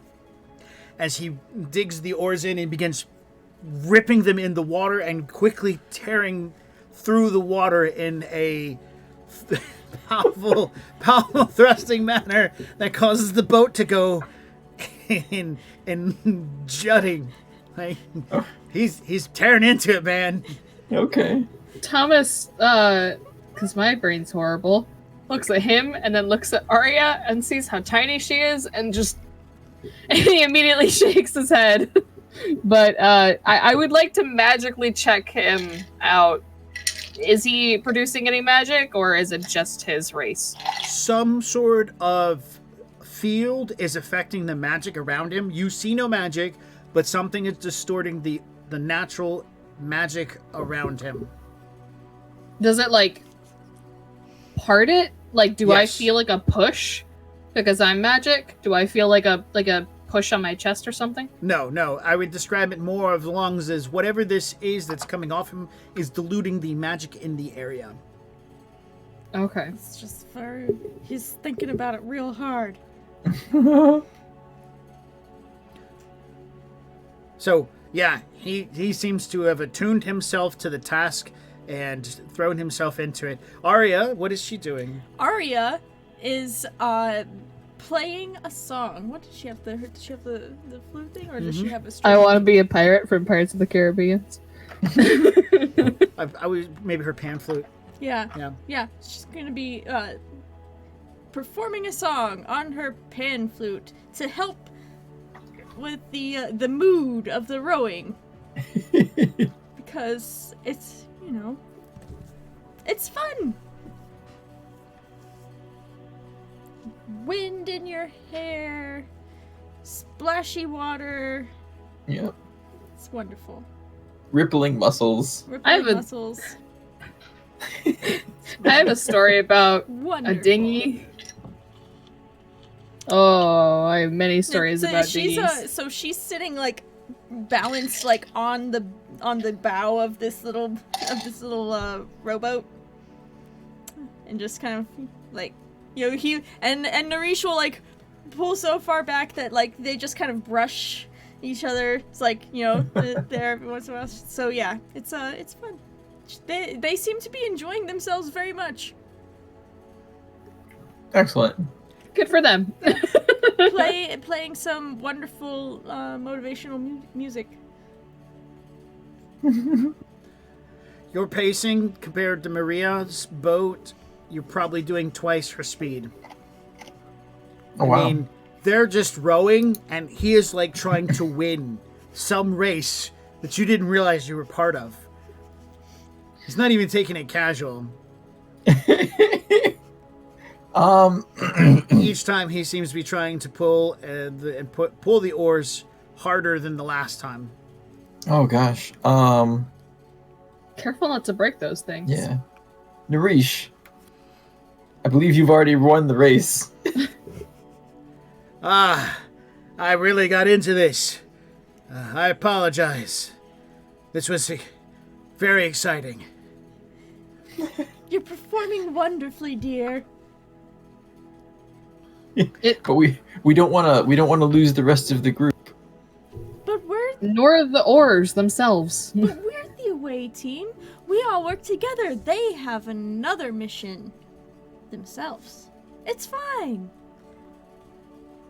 Right? It's fine. Right? It's fine until the waves actually Narish break. shrugs. The oars. I don't know. Turns to look at you. You're in charge. Oh, yes. Yes. You realize they're both looking at you, Kojog. Yeah. We do want to stay together until at least we've landed, and then we can split our different ways if needed. He wants to look upon the shining face of Maria.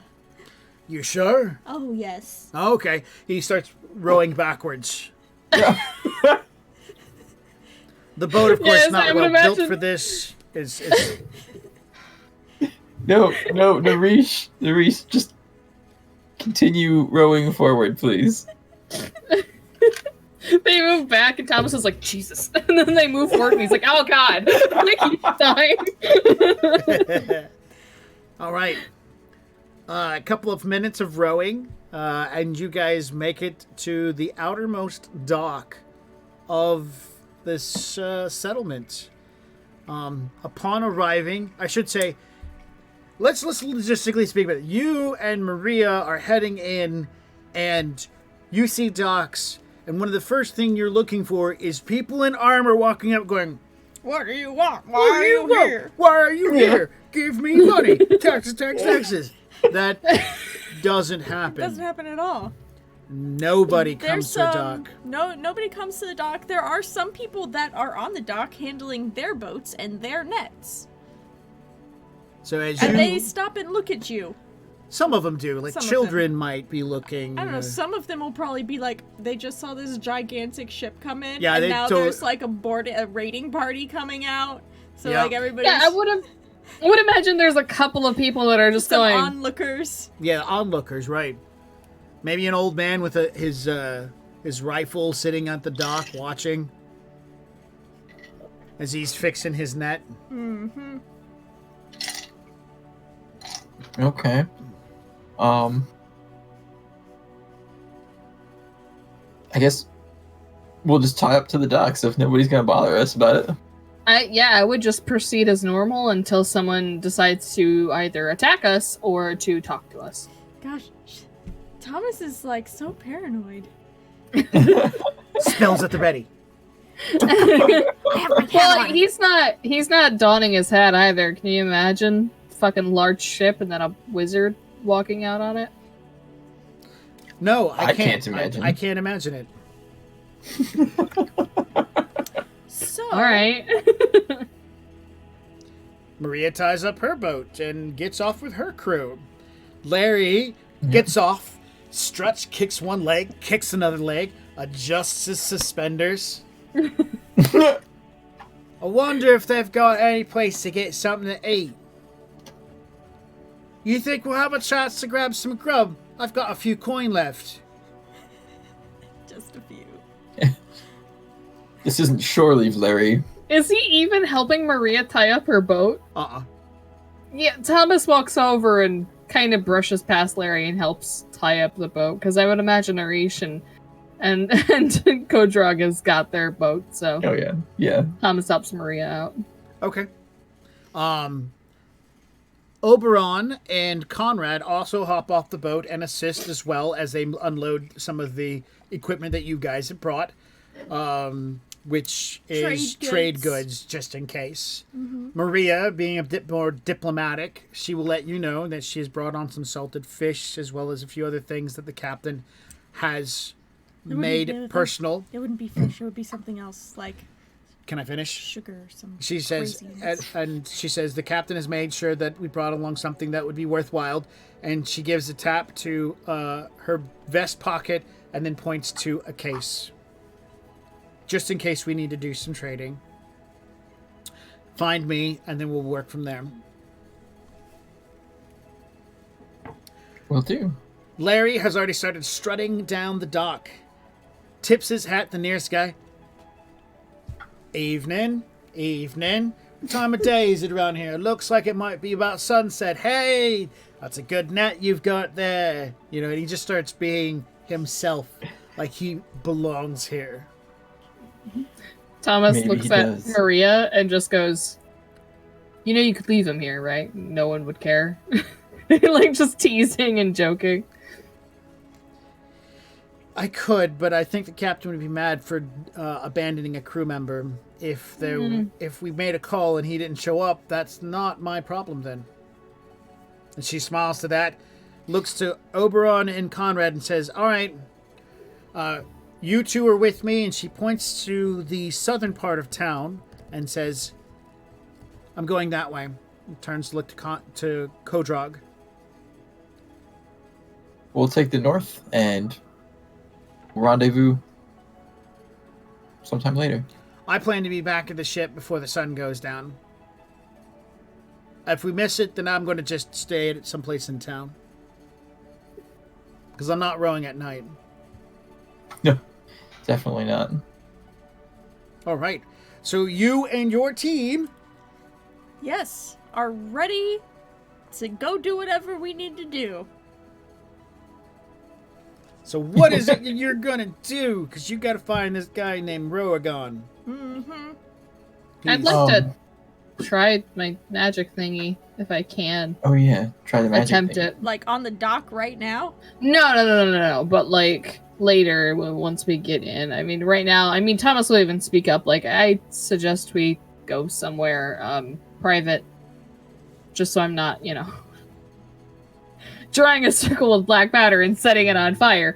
So In the streets or on a dock. Oh. So, Okay. somewhere dry, barren, so I don't catch anything else on fire. Somewhere Why dry and can't private. we just ask someone?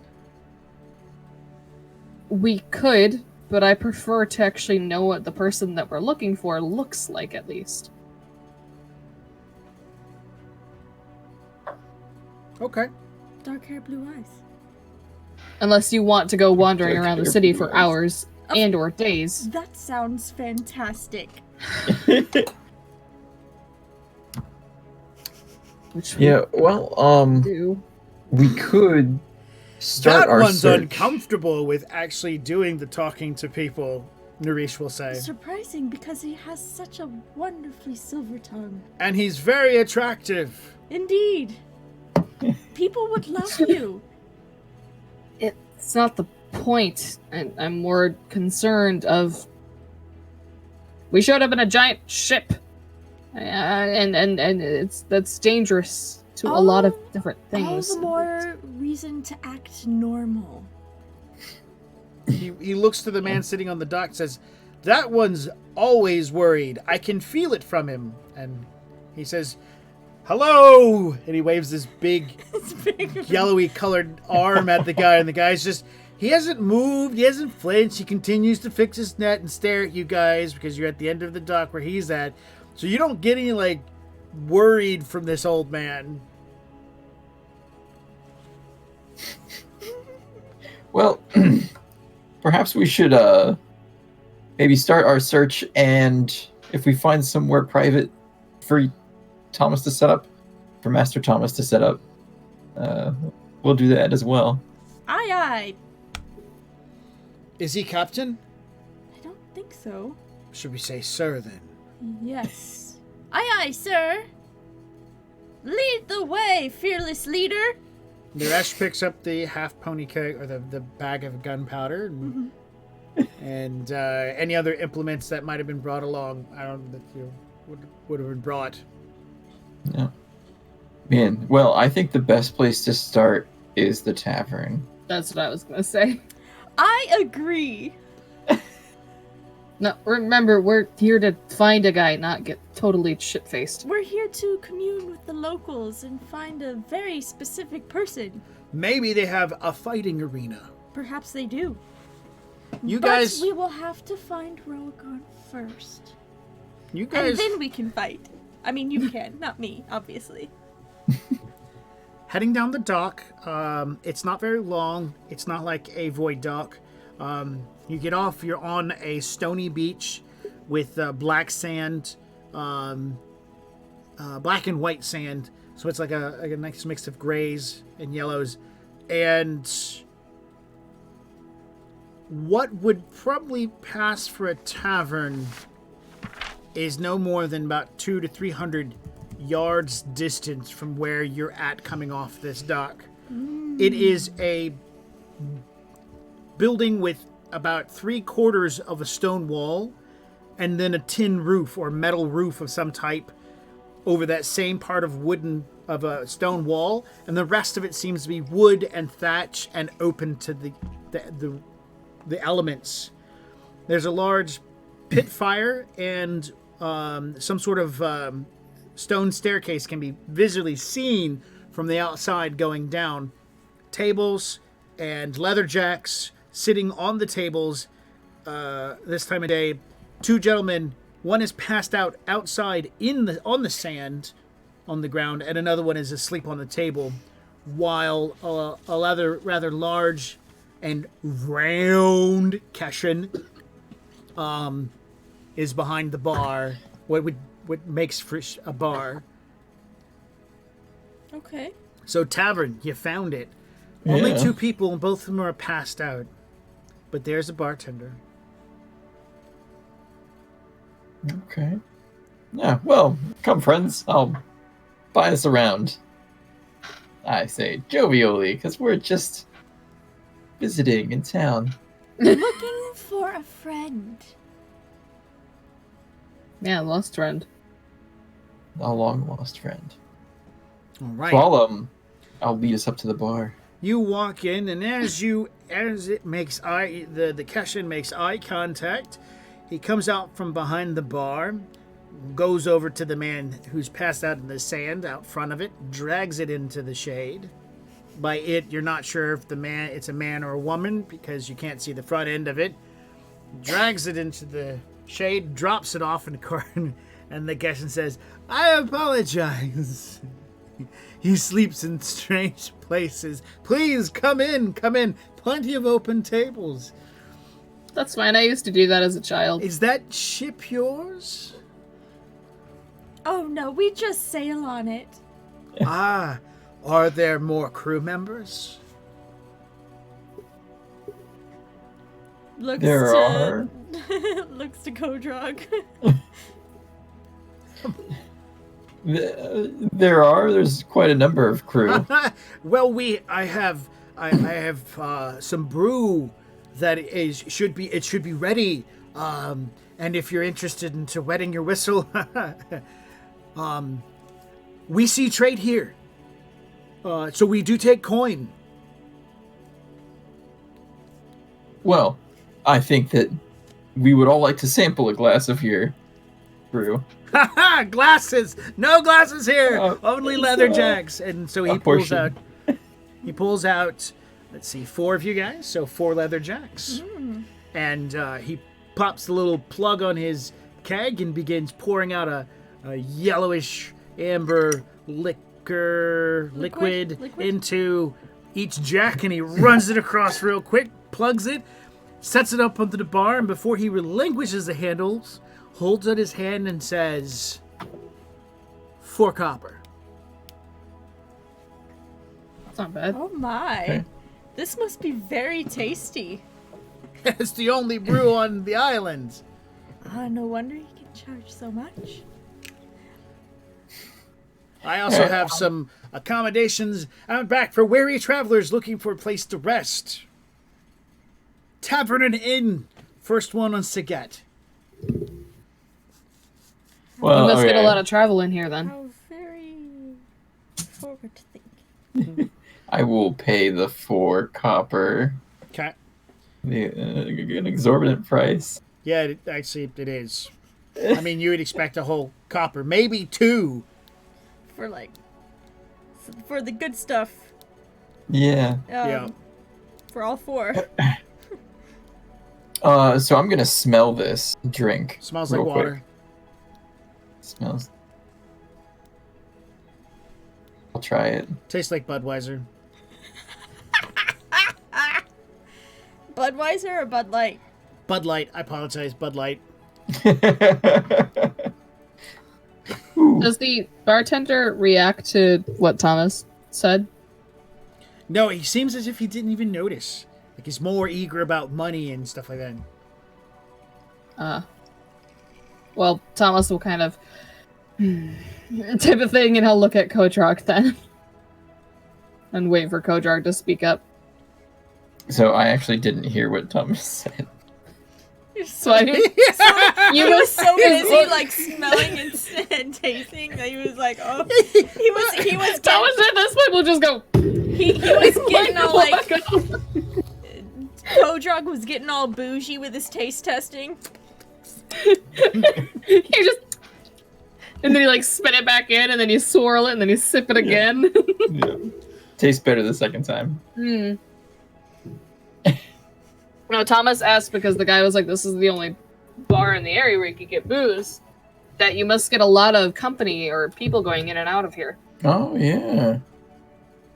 Yeah, right. No, he was paying attention mostly to you guys drinking and not conversing at this point. So, Yeah. Yeah. you asked the question. He and even Kodrog doesn't seem to pay attention. He's all like,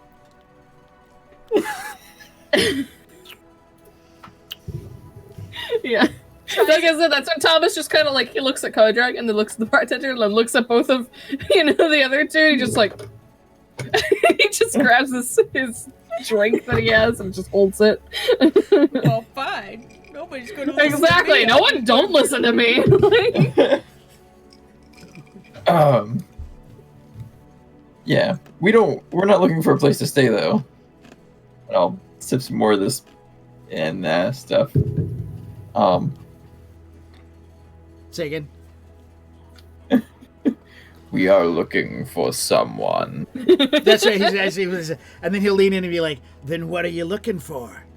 Nobody comes to Saget just for the vacation. There's nothing here except my place and forests, jungles, and animals, Snow-capped mountains. snow-capped mountains, and animals that will eat you."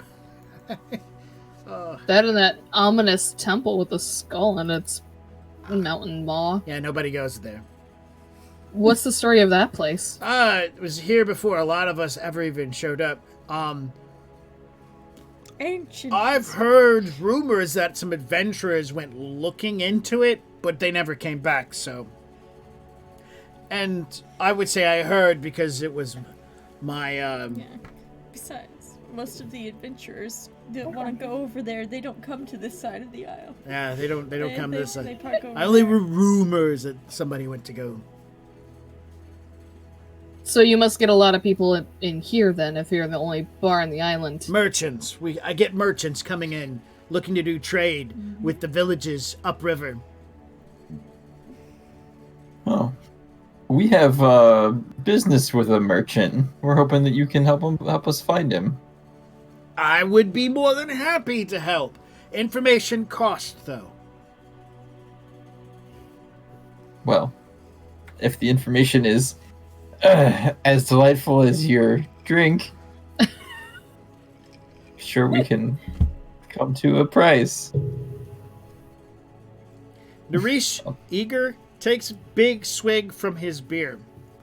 As far as you've known, Narish does not have an inability to say what's not on his mind or his open opinion about things.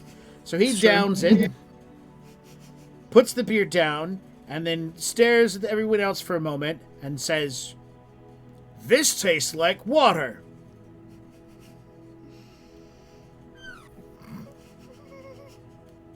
Thomas just kind of looks at his thing and goes, "Oh, does it now? I haven't tried it yet." It Oh, it does. has- A slight flavoring. It's very light. The bartender Very will light. say, "It's very light. It's an acquired taste." Can I roll bullshit? Yes. It's just dirty water. Yeah, I'm just thinking he sees a giant ship. He's gonna pay us extra because he thinks we're fancy. Why not keep some of your own, alcohol, your kegs, and then water it down? What am I doing? Have that much time to do that though. I mean, if his kegs are already like that, for reasons, I don't know. Sense motive. Yes, it's motive. Ooh, that's not good.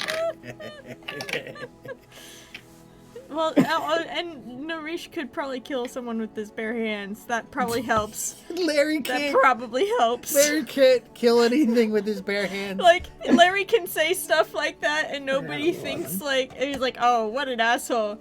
Narish says something like that and is like, yes, you're absolutely right. What'd you get? 9 Thomas? out of 11. There's a good possibility that he's probably either he watered his food, brew down to make sure that he had enough resources, or he's doubly charging, or both, because there's a big ass ship in port. I figured that he's charging because there's a ship. I just wanted to know if he was watering down his liquor. Probably so.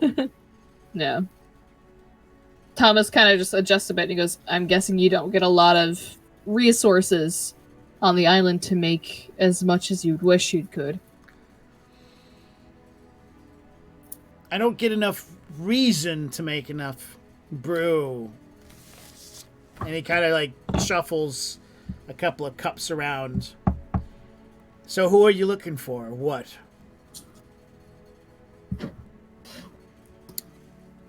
We're looking for an old friend, actually. He possibly Arya could be a and merchant Narish now. Just like staring at at Kojog, like. Well, Arya is, Narish has got his drink up to his lips. Even though he's complained it tastes like water, he's still like, Yeah. it's a drink on the boss. True. You don't have to pay for it. We're looking for a man named Roagon. The bartender pauses for a moment. There's a bit of solemnness to his face.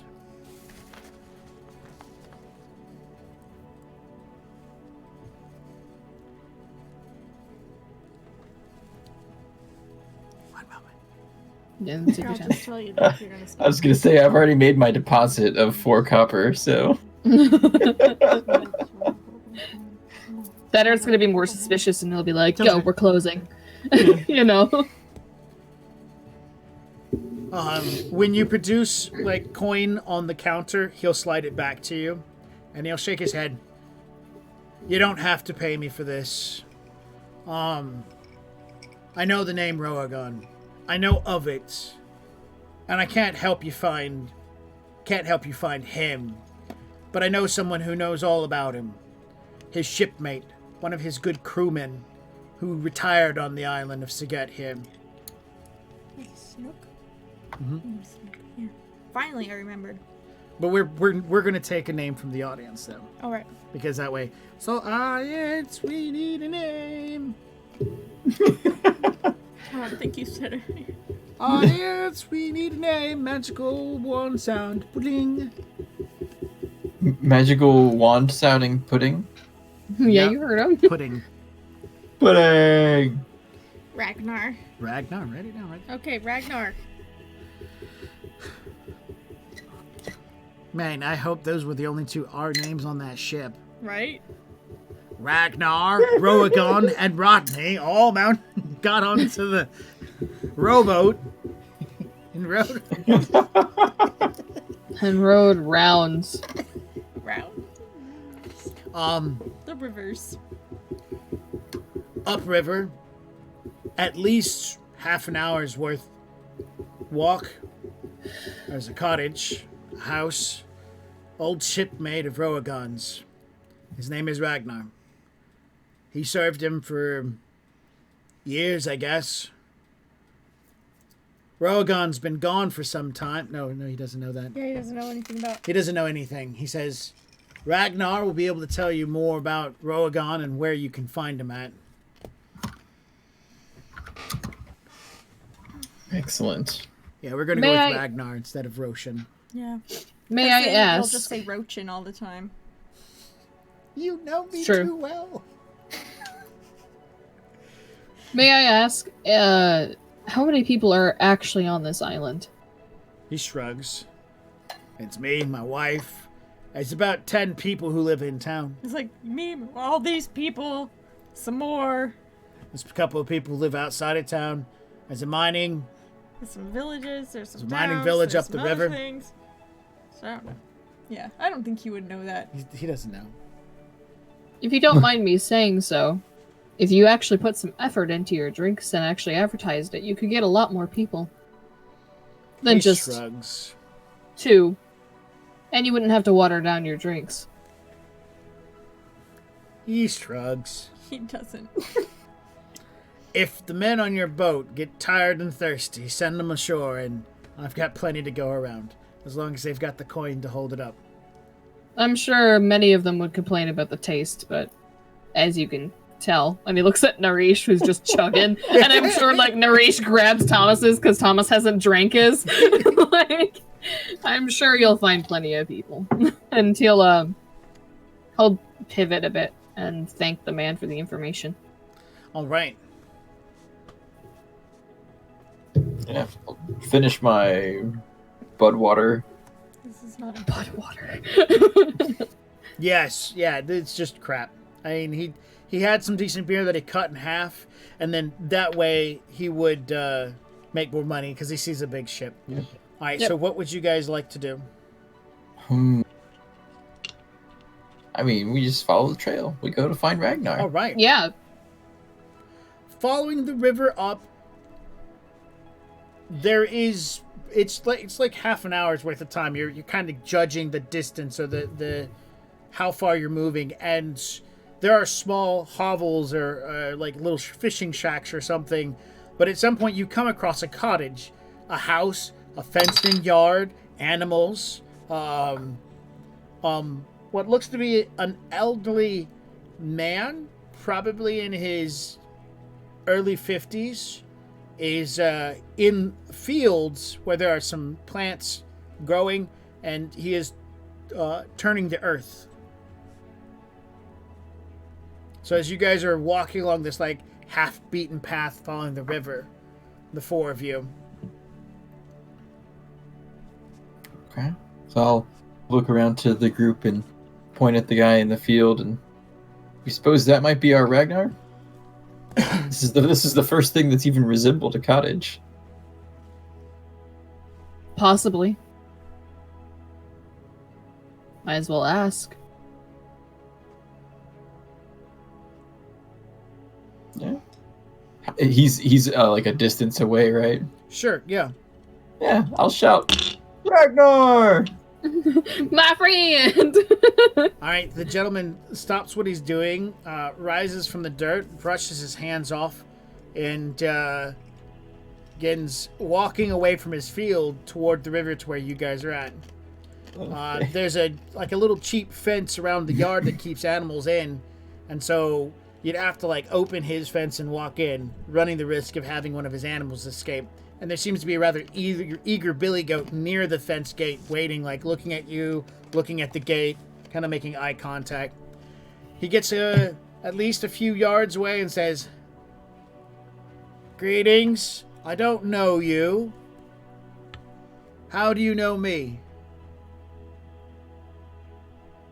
Well, we were told by the barkeeper in town that you know someone that we're looking for, or might.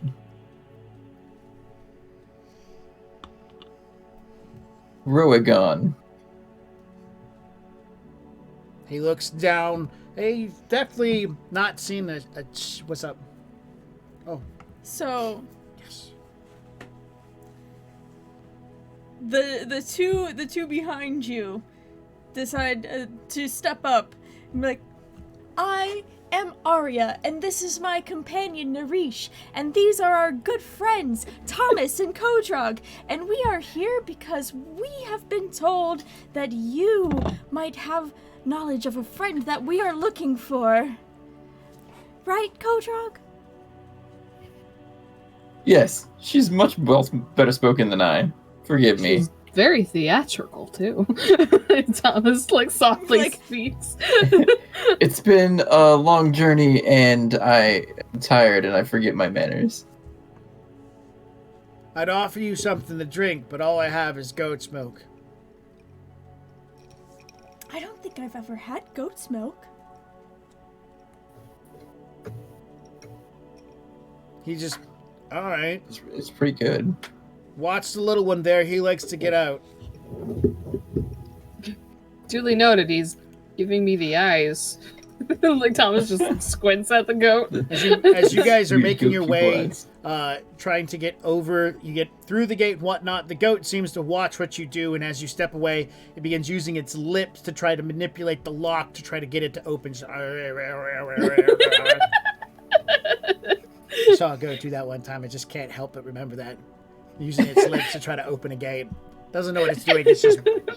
Anyways, he walks you into his cottage, and he'll pull from underneath a flagstone. I forgot what they poured water out of. Words. Jug. Pitcher? He pulls out a pitcher Jug? and pours 4 cups of goat's milk. And he sits down and he says, I do know this name. Why are you looking for him?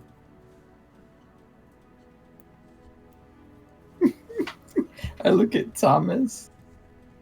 Before we actually get into that, may I ask, you were a partner with his? How did you actually know him? Sorry, there's a loud motorcycle going by. Yeah, I just heard that. I honestly thought it was one of your kids just walking in the room going, like in the back. And I was like, what the fuck? It's not not a big motorcycle. It's a small motorcycle that somebody Yeah, put a it's terrible one of muffler those- on. There we go. It might be that dinky go-kart person. It Oh, I might hate be. that person. Oh, that I hate person. those people. Hold on, I'll be right back. Take your airsoft out.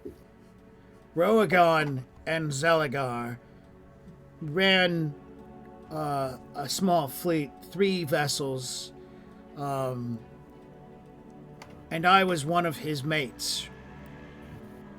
Totally. Here it comes it's again. Totally the go-kart Yep. person.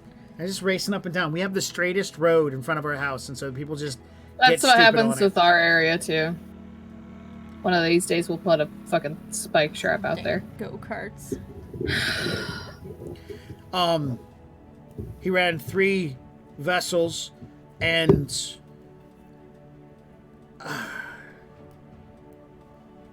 he hired out our services as mercenaries, as well as explorers and adventurers.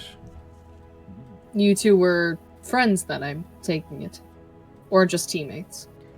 I was good friends with the captain. Well, he has information that would help us out quite a bit. We mean him no harm, but we do need that information, and according to many, he has gone missing. Yeah, he's not missing. He's probably off on one of his adventures. Maybe he is. Maybe he's at his home. I retired almost a year ago, and I haven't been back. Where is he located? He stopped May I for a ask? moment, and I promised on my retirement I would not talk about his work or Zelagar's. Well, to be fair, you're simply not talking about his work, you're talking about where he is. To be fair, where he is his work. And he shrugs. Where's his home located then? Where his work is at. I'm not to speak of anything of them, or any of the things we've done. All the stories are for no one's ears.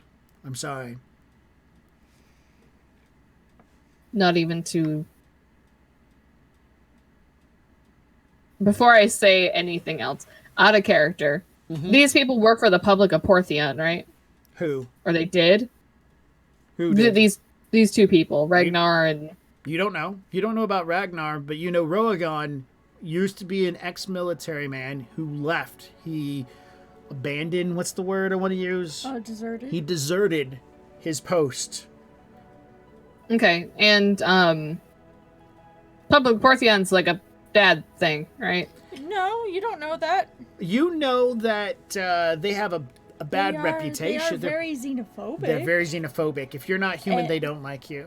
Well, they don't like, they pity you. They pity you. That's such a better word.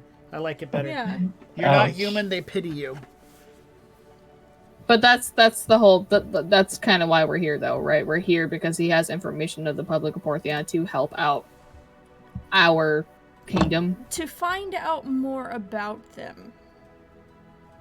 The princess believes that having an impartial source, someone who has no stake in what the Republic is doing now, but is from there originally, should have some more information for her to be able to understand how the Republic can impact her kingdom and her people. Also, if the Okay. words come from his mouth and Dad hears it, then it's more on the lines Dad might listen to this guy. But if his daughter pops up going, Dad, these people aren't okay, he's going to be like, You're just saying that because you don't want me to have a male heir. yeah. Okay. Or something. I just didn't want to, like... Because what I was going to say, like, even if it drags Porthion's name in the mud, like, helping out other people type of thing, but if they're not, like, well known to be bad or anything, then, I mean, I'm not going to speak harshly on them other than saying that they're racists. Specious. Specious. Sorry, speciesists. Well, then Thomas will kind of tilt his head a bit and just... Is there anything that can convince you otherwise? Having this information would help out many people and even protect some people. Who? The ship that we're on is Princess Amber's. Does that even make anything? Any? He shrugs. Never heard of her. What about enter location here?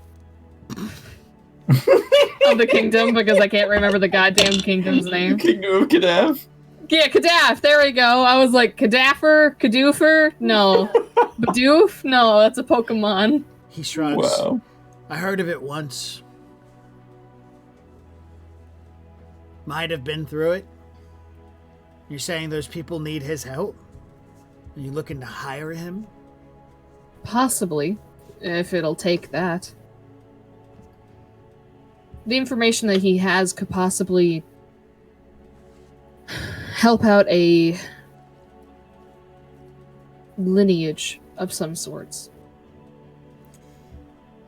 And in doing that, it would, well, let's just say there's some unfortunate people that show up with special magic, and, well, that normally doesn't go great. He gives a nod what you just said. I think you probably should just tell me what it is that you want, because you're not making much sense to me. I apologize. I'd like to be able to help you, but I need it in simpler words. I'm fucking trying, by the way, guys. You're Like, doing great. you shut your whore mouth, Chad. I'm struggling. Like, Well, sometimes you just gotta say it bluntly and say Yeah, exactly what you need to say without trying to sugarcoat it or augment to, like, ask somebody, Yeah. like, who, what, specifics, details. whatever. So, yeah, just to cut it short, Thomas explains everything that's what's going on in Kadaf and the king being a dick and blah, blah, blah, blah, blah. Yeah, we had to. I feel like Kodrog would actually be the Yeah. one to do that. Yeah, I was about to speak up and be like, I'll see myself out. Like, no. God, I feel like every single time Thomas mentions something, no one listens. No, it's not that they don't listen. It's just that you use so many words to go around this subject. I know, but I did it. It doesn't matter. That's what Thomas does, and that's okay. And we love Thomas. Yeah. That's what, you're doing a great You're job doing of role-playing fantastic. It's role-playing great. Thomas. This farmer's like, I gotta worry about my turnips. I gotta, and I made a promise Well, to a friend. And It's one of those things where it's like, all right, he's a friend. They're on a desert island. No one's gonna fucking care if I mention the king's name or Princess Gaddafi or whoever. So I was gonna do it anyway, but I was like, you know what? No, I should probably be professional about this shit. But whatever.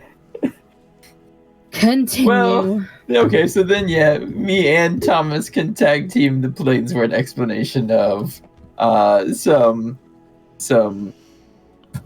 what are they called? Pilgrims from Pilgrims. Porthian showed up with a gift Gypsies. for our king, and Gypsies. we think that they mean wrong, and we need Broagon's advice and assistance. He's our only hope.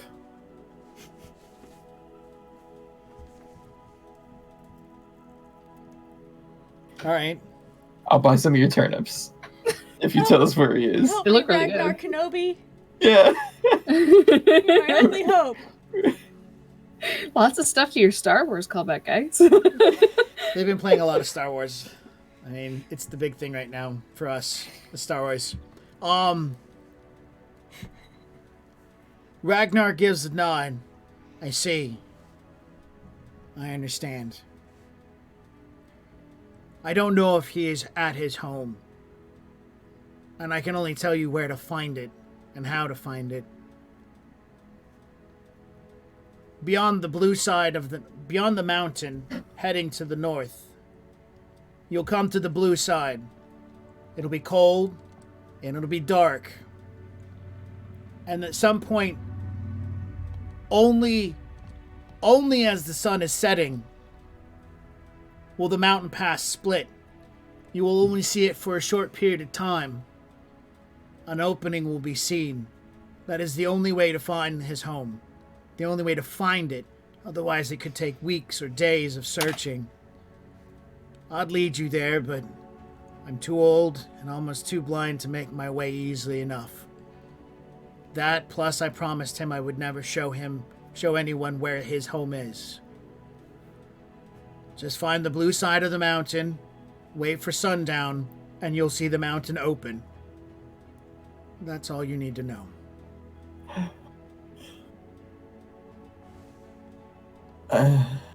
So how long does it take to get to the that's a long way from where we are right now, right? Yeah, it's You can there. go downriver. You could probably go get- north, go to the north tributary and follow it all the way down. you and- could probably and that get horses. Is at the in base town. of the mountain. They probably have. I was just Yeah. sorry. I was just thinking, you lift our boat, carry it to the river, put the boat in the river, and then paddle all the way up there, then get out and then walk. I mean, it's not wrong. It's perfectly right. Yeah. It would work. That's the easiest way for him to explain it. Because the north tributary is this one right here. So you would follow all the way down until you Hold get on. until you get to the end, which is Yep. this is the end of it, and then you're right at the base of the mountains, and then you That's need it. to go around the mountain. You We have to go around the mountain. So pick up your ship, pick up our little longboat. Yeah. We've got Naresh. Naresh is fucking. He's. What do the memers say? A unit? Yeah, he's a unit. He can. He can fucking lift that shit and carry it, and we could even make it a competition if we really want to. We could even take fucking one of these rivers right here, since it's right next to the city to attach to this lake. so we would hit the mountains like directly. Mm-hmm. I say we do it that way. It'll be much faster, The and we don't have this to is do a it cliff face, though. today. The Like, we don't cliff have to facing do is- it. Yeah, so Okay. no, And- either this river's probably the best. Honestly. Okay. Yeah. The If they middle? wanted to get to the river. Yeah, right the middle there. one. Yeah. Yeah, because it's thicker too. Mm-hmm. So I say we do that because Okay. even if let's say we get to it at night, we can still stay there a whole day and just wait. Yeah. So we have our supplies to camp. So I say Yes. that's the best course of action. But that's just me. And then when you get to a nice quiet camping spot, you can do your circle of magic and Mm-hmm. Yeah, I can actually Outside of- try to locate him. Yeah. Yeah. Excellent. Excellent plan, Master Thomas. Thank you. awesome. So yes, so with Ragnar's reluctant assistance, he tells you how to find it. Now it's up to you to actually be able to follow his instructions. Yeah, we can totally do that. Yeah, Thomas thanks the guy and asks if he wants anything in return. Just I feel- let him know if Roagon is still doing okay, and let him know, because he says he spent 14 years of his life with this guy, like in combat and stuff like that, And and he then hasn't Yeah. heard from him in for a while. a while, and he's missing his buddy. That's it. Yeah. Yeah. We'll let him know. So, you make it down the river. You make it to the lake Narice is because he's going after it. Kodrog, you are trying to steer this boat. He's very, very swift about getting things done. So you're manning the rudder. Narish is manning the oars, and you guys are booking it down these rivers going into the lake. You reach the lake after nightfall, but Yeah. Okay. the moon is out and it's easy enough to see to make your camp for the evening. Excellent. As they're camping, Mm-hmm. Thomas wants to locate Kodrog. Roagon? Because Kodrog's right there. Well, no, I mean, like, if we make camp, is he, I don't know, swimming in the lake or chasing fire? I would Listen, imagine Thomas isn't, like, glued to his side reading his romance novels. Okay, so you find Kodrog get at some point in time by himself to talk to him. Sweet. Is that what Sorry. you wanted? Okay. Alright, now it makes sense. I was like, you're using the spell to find Kodrog? Yeah, No. No, I get you. I know where you're coming from. He right here. I wanted to locate Kodrog to speak to him. There you That's go. it. Okay, so it's after everything's been set up, the boat's pulled up from the shore, you've got your fire going. Narish and Arya are working on making the best out of what rations you have for a fast evening meal, and there you go. Yeah. So yeah, Thomas approaches Kodrog when they're away from Narya and Narish, and he just kind of goes type of thing, like very not nervous, but more of a polite manner, I guess. And Thomas just goes, "So I've been thinking because of after seeing Ragnar, if one of us goes missing."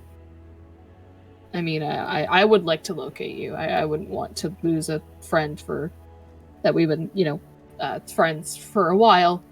I was thinking there's a way. There's it's a kind of a legend. I don't know if they actually exist, but there were like locating crystals. You could magically say a word, and you could see the person inside the crystal. It would have to be attached to both of us, but. It's just something to think about. You don't have to do it if you want to. Say, if we do leave the Amber Falls, and you do want to be alone or something, I understand, but So you say they might be a legend. Where would legend say we find them? Well, Marseille. It's one of the most, magical areas, but I think it would be worth it, and we could just hire somebody to locate them. But it's I think it's worth it. Knowing where your friends are is always worth it, Thomas. And I'll hold out my hand to embrace you like a friend. Oh, okay. Yeah, he Bring you in for a does the big same. old hug. Yep. Pats his head. I was like, oh, look at them. They're bonding. They are Like we bond. Like we bond. It's different. All right. Oh. As We're a meal is friends. prepped and you guys gather around the fire to enjoy it, to wait for the sun to rise and then fall again so you can begin looking for this opening. Yeah, do we want to We wrap up here? should wrap up. And We then actually they can hopefully Yeah. find it yeah, at the beginning of next game next session. game session. Excellent. So we will pick up the next day in our next Woo! game session, Woo! which I think is in 2 weeks. I can check. I've got the schedule. My Oh, man, planner's I around too. here Yes. somewhere. I don't know. October 5th. Oh, is it? Cool. That seems That's very like, close. is that next week? This I was It gonna is say, is next that week. next weekend? Yes, it's next weekend. Oh yeah, because of my weird schedule in October. That's correct. We changed stuff around. Next weekend we're doing Shattered Isles again, and then we're skipping 2 weeks. Yes, because my real job happens on weekends when I go to conventions and I sell awesome RPG themed soaps. Boom. Nice segue. Yes. Yes. So, wow, thank you everyone for joining us. We definitely appreciate it. Let's see. What are we doing here? Plug-in stuff. Plug-in stuff. Well, since I already started, I'll go for it right now. Yeah, go for it. Do you like to be clean? Do you like to smell awesome? Do you like tabletop RPGs? Because if all of those 3 things are true, and since you're here, I'm hoping that at least one of them is, then you need to go to my website right here, purealchemysoaps.etsy.com, and check out my create a character sets where you get to create your RPG character using themed fragrances that I spent several months developing. I know you'll love them because I love them. Pretty awesome soaps, and it's fun. It really is. So, like, think about your character, the smells that go along with them. Yeah, do it. Do it. Do it. Do it now. Cassie and I are the co-GMs from Original Box Set. This is the Shadowcasters Network, and we like moonlighting over here, bringing you guys our amazing story about the Shattered Isles. And we also have our own Twitch channel, which you can come over and check us out at. Make sure you give us a follow so you know when we go live. Yep. It's right there. You can also find our schedule here on Shadowcasters Network on theirs. And if you want to really be a part of it, we have our own website where we have a calendar, and it's a Google calendar, so you can add it to your stuff and get reminded of all of the events that we have going on, and that not only just the RPGs that we do, but Yep. also which conventions I'm going to be at. So if you're in town or local to the area, you can swing by. Let us know where you know us from, and we have special gifts for all of our viewers. Yes. Come in and say, I'm one of your viewers, and be like, bam, we gotta hang out. We gotta talk. Mm-hmm. Talk about soap, talk about gaming. Good time. Yeah. And yeah. Next. That's all we got. Paige, go next. Okay. Hi. Hello. I'll try to do this as professionally as possible. I'm Paige. I played Thomas. I had to think about who I played. I was about to say Voltar, which I haven't played her in quite some time. Because it's I am normally on here playing with the Join the Anarchy team, because that's what we do. But we kind of ended season 2 a little early, so now we're playing Cyberpunk Red, which, if you don't know what that is, you know that the meme thing with Keanu Reeves that's going around? Yeah, that's that. It's about the Cyberpunk universe of the whole video game. So join us on, actually Monday, this coming Monday, Yes. at 9 p.m. Eastern Standard Time, where we're doing episode 2, and Travis is running it, and he's been doing a fantastic job with it, I think. But if you like my face, and you like what if you like that I exist, you can support me and buy my artwork, because that's what I do for a living. And boom, all my shit in one post. Nice. You can find most of my finished artwork on Instagram. But if you wanted, I don't know, help me live and support my artwork without buying a commission, say you don't have $20 and you're like, damn, I really like her artwork, want to help her out, I made a Patreon, which is awesome. Nice. And I post there every day, and you can support me there, and you can see unfinished artwork early. For example, I have a lot of Inktober stuff on there already. Nice. So Nice. if you want to see that and go, ooh, that's what she's doing for Inktober, you'd find it on Patreon, and you know, maybe help me out a little bit. And you can also follow me on Twitter. I just retweet a bunch of things. I barely post anything, and even if I do, it's weird. And then you can contact me on Discord. So if you want a commission, you can contact me anywhere. And if you go on my Instagram, there's an email there for my artwork to email me for commissions if you want to be uber professional. Though I just prefer you just DM me on Instagram. But that's just me. That's about it. And then I'm here on Original Box Set occasionally, Yeah. helping out and stuff. Woo! John! That's it. Thanks for listening. I'm just a regular dude who plays people on Original Box Set shows, so you can find me all over that channel. Sometimes I also do actual plays. No, wait, Let's Plays. That's what they Let's are. Plays, Let's Plays yep. on video games, but, you know, not recently. Maybe I will later. Stay tuned. Check the calendar. Yeah. All right. So, last but not least, we are really into Star Wars right now. Like, so into it that we've started our own actual play. Do you like Star Wars? Because if you don't, I'm sad for you. But Yeah, if you seriously, what's do, wrong with you? we have Right, that was- six. We have six. 6 episodes out of our backstory awesomeness. I play a character, John plays a character, and Sarah, who's not here, plays a character. Each of us get 3 backstories episodes before we all meet up together. And we have just finished episode 6, which was from Sarah. Episode 7 is going to be John's character. So I'm super excited. Once we Yeah. know when we're going to do it, we'll let you know, because we do those games on the fly, because sometimes, you know, we just can't schedule them because you don't feel in it that day.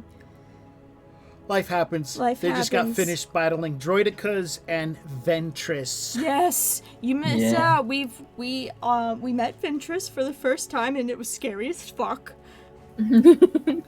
And but we managed to survive because Friendship. because this is backstory stuff. So It's we have to friendship. be able to survive to at least the first That show, too. the first present day show that we're doing. We are playing in between episodes, backstory stuff. Everything backstory is before Order 66. We've got a little bit after Order 66, and then we're jumping in at 15 BBY. So we're going to be in between the prequels and the original trilogy, having adventures. Super exciting, and you'll be able to catch that over on our Twitch Yep. Original Box Set. Definitely.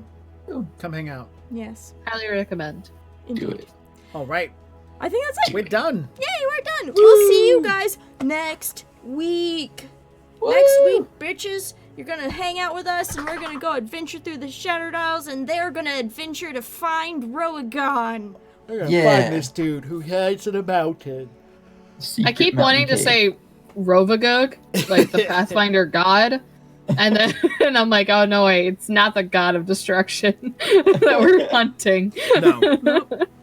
So thank you so much for joining us. We appreciate your viewership. We appreciate you guys in the chat, and we will see you next week. Yay!